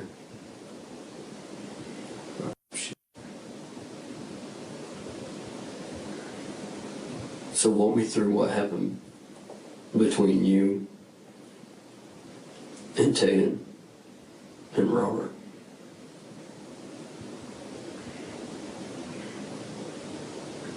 I don't know. I honestly believe that they were, my daughter was being. That's what I believe. That they were your daughter? Yeah. Physically or? Yeah. Okay, so explain that. But I don't know. I don't know. That's not, like, I never seen that. I honestly do. And I believe there was things going on between Cindy and them too. Cindy Maybe. And who? I don't know. The boys. The boys. So it just sent you over the edge? So Robert, and you believe that Robert and Tatum were essentially your daughter? Or that they were having sex with Cindy? Probably both. Probably both? So that's why... That's why you did this? Was just sure. protecting Cindy and... Just protecting Cindy and Caitlin? Pretty much. Is that what we said? So that's... You felt like they were essentially your family and hurting your family. So that's why you hurt. Pretty much. So, just so that I understand some of your family and hurting your family. So that's why you felt like they were essentially your family and hurting your family. So that's why you hurt. Pretty much. So, just so that I understand some of this, kind of walk me through what happened that morning. Man, if you don't get out my face, boy, if you don't get out my face If you was mad that you had to sleep in the shed, you ain't have what you need in life, and you got caught stealing. And I'm mad because I know for a fact they caught you stealing and you got mad. You came there to use the bathroom, you start looking around, they caught you, you got mad, and you took them out. No, don't play with me. And then not only that, and look, it could have even been something as jealousy too, because you're a very jealous person. You gotta be jealous to sit right here and try to throw your girlfriend under the bus like that. Like, what was you gonna do if you actually succeeded? Be a terrible person in life, right? Exactly. Like, why? Like, nah, man. What do you mean? Like, I don't like him. I can't stand him. Was he killed first? What are you talking about? I don't care. But was he killed first, or was Tate killed first? It's too much. Just walk me through the morning of. Do you want me to put this away? Will that make it easier for you to talk? No, because you're playing it in your head, and that's the problem. That's what makes you sick. Yeah. That's why you feel like there's an elephant on your chest. The only way to get that off is to talk to us. The only way to feel better is to talk to us. I'm trying, like, right now. Just take. As soon as you say it, I know. As soon as you say it, you will feel better like that. I promise you. So tell us, kind of walk us through it so we can understand. Detectives have crystallized Mark's motive. All they need now is to hear him say the magic words. I did it. Did she tell you to go? Did she tell you to go in there and kill the boys? Yes. Okay. What? And why? Did she specify why? What was she supposed to do? I don't know. Okay. Did she directly tell you this, or was it her with your head to make you do that? I don't know if it was her in my head or what.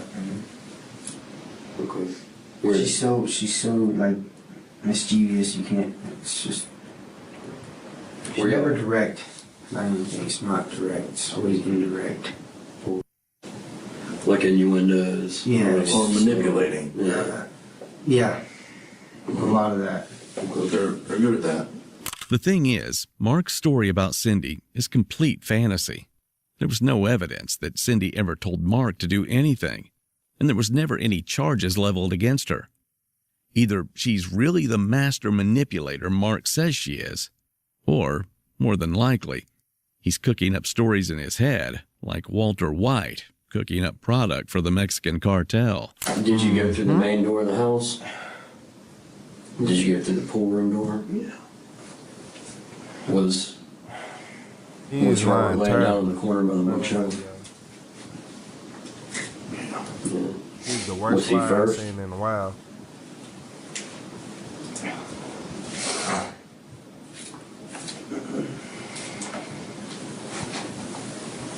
Mark. I'm trying. Pattern recognition. What was that hand signal? We need to learn that. That's the pressure. Mark. I'm trying, bud. I can't even believe that. Hey, look, I've been in here to talk to you, okay? Have I treated you bad? No. Or treated you poorly? No, and I appreciate that. Yeah. You're a man, and you put your pants on the same way I do on that, and I'm treating you like a man. I don't think you're a monster. I don't think anything. But I think here's the point where we try to set right some of those wrongs, that have been done, okay? So, just, like I said, all we gotta do is kind of figure out exactly what happened so we can put them boys to rest. And then move forward, okay? You can't change the past, we can only move forward, okay? So with Robert's by the bookshelf, Where was Tatum?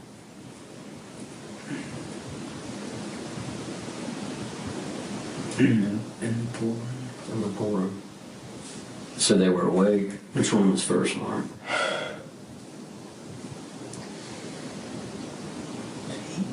Tatum. So you started in the pool room. You went in the pool room first. What was Robert doing?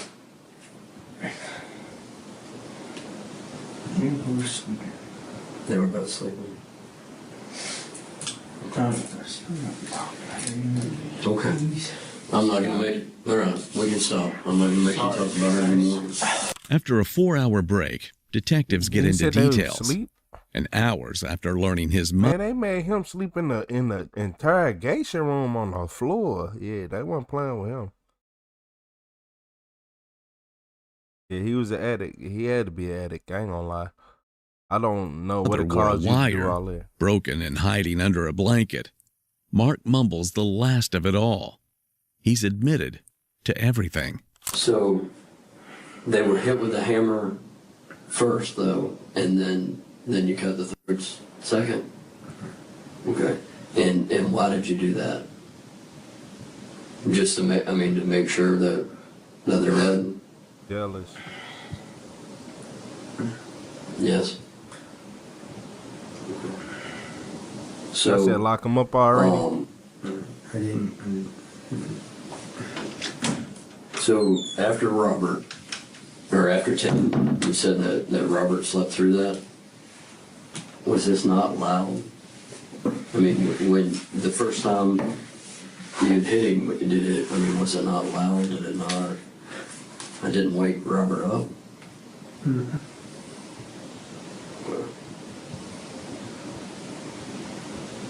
I mean, it was roughly how many times did you hit him with a hammer? Did they stop moving? But was it more than once? Yeah, I don't trust nothing about it. I believe so. Yeah, you believe so. So was he? Do you know if he was crawling away and you were still hitting him?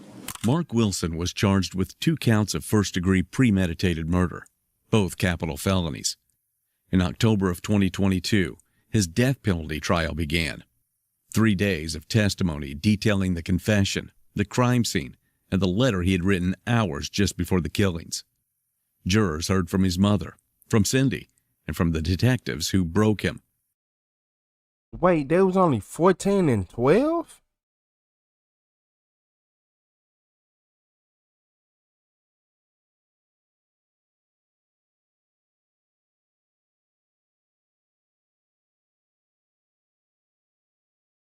I'm not gonna lie to y'all. I must have missed the program because I ain't know they were that young. I'm thinking they like 15, 16, 15, 16-year-olds.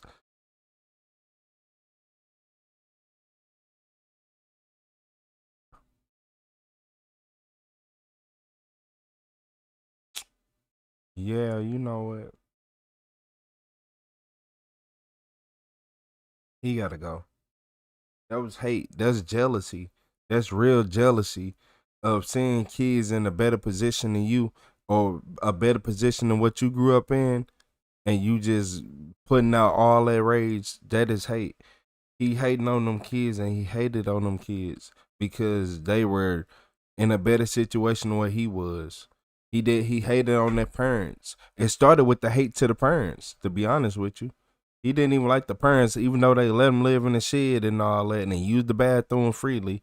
He felt like he got disrespected when he couldn't use the bathroom, like one of the bathrooms. They were like, "Oh no, this is our bathroom." Well, it's just a like he one of those people. It's just a bathroom. You're a filthy grouch. Like, man, if you don't get away from me, man, filthy. Like, come on. In 2023, Wilson was convicted on both counts and sentenced to death. He appealed, arguing his methamphetamine use should have lessened his sentence. I told y'all he was on drugs. In May of 2025, the Florida Supreme Court rejected that appeal outright, upholding both convictions and both death sentences. Do you think Mark got what he deserved? Let me know in the comments. Please subscribe if you enjoyed this video, and check out one of the craziest cases I've ever covered. So, yeah, 2 death penalties. 2 of them. I already knew it was coming though. 2,000 years. Yeah, 2,000 years. Then he tried to say my use of methamphetamine is the reason why no. You had motive, you had intention, you had ill intent. It all in one. All in one. It wasn't nothing you can say, nothing that you could say would convince anybody otherwise. Look, at first I'm like, okay, they caught him stealing. Then I look at the age 4 and 12. Nah, that ain't stealing. That's jealousy. That is pure rage. That is pure anger. No. That's why you was looking like, oh my Lord, like this. No, you're weird. But don't worry about it. Don't worry about it. Cause you got yours. You got yours. You got yours. So don't even worry about it. You will be all right. You will be all right. Just like how everybody else got to be okay, you'll be okay. Try to argue, my use of drugs is the reason I did this and that, and that. And that'd be cool, but it get to a certain point where you can't, that's not an excuse. It's not an excuse. If you choose to drink alcohol and you get in a car and drive and you get in an accident and you kill somebody, you think you should be able to be like, well, it was the alcohol that you drunk it. You decided to drink it. In this case, he decided to use the drugs. You wanted to use them. But don't worry about it. That's how I knew. That's why I'm like, man, motherfuckers on drugs in this video. Everybody was on drugs. That whole family. The girlfriend on drugs. The mama. All that was on drugs. So yeah, man, keep y'all head up, keep y'all head straight, because you just never know when it's gonna be too late. It be somebody right here like this is gonna end your life with a rake, because I'm not playing these games. Yeah, I'm not playing these games. Watch your head, watch your neighbor. Shit, cause you might not have a savior. I'm not gonna lie to you. You might not have nobody help you, because you never know who your neighbor is. You never know how they will actually help you in the time of need, unless you been in the time of need and they done helped you. But you gotta watch everybody. I don't trust people like him. I don't like people like him, and he got what he deserved. So he ain't even functional. He ain't nowhere near functional. His whole life spiraled out of control because of drugs. So, yeah. So this is another example of why you never do drugs. It might get you on death row, and you over here thinking nobody's gonna feel sorry for you once you get there either. I'm sorry to tell you. They don't care about how you got there. They just care about the results. Yeah, if you make $1 million and you did all this, people don't care. All they care about results. But when your life falling apart and you ain't that one in a billion, then this is what happens. I'm just being honest with people. Don't do drugs, kids. Stay home and don't drive in the rain, because you just never know. It ain't about you. It's about the person next to you. I'll see y'all later.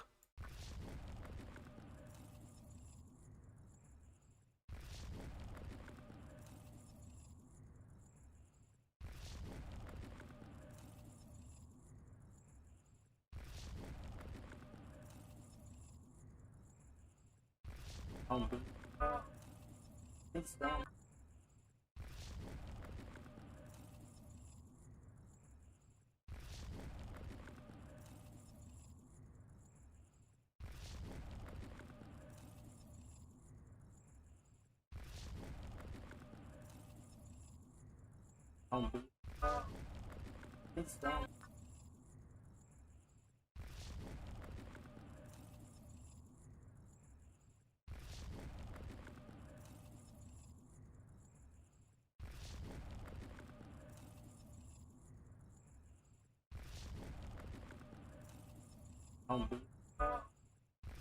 done.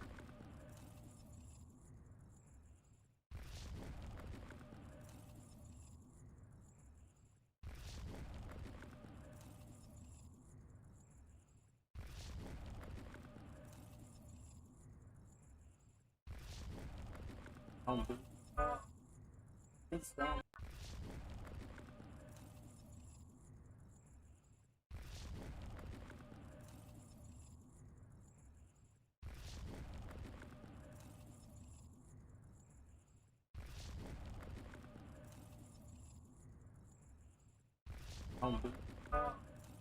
It's done.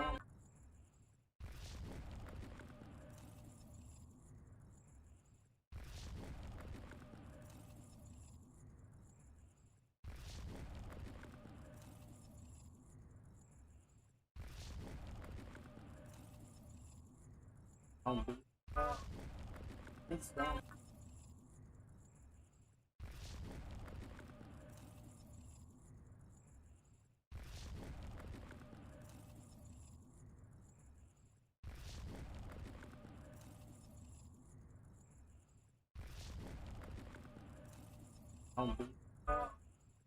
It's done. It's done.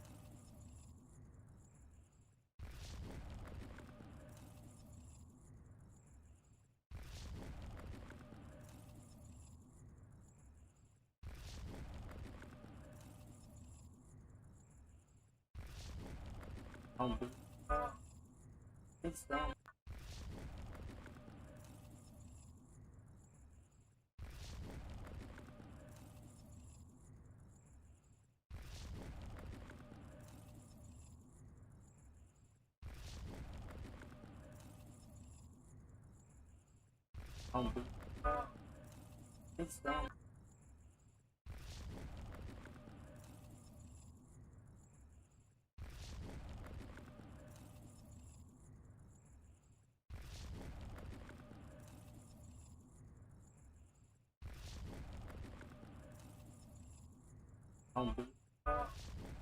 It's done.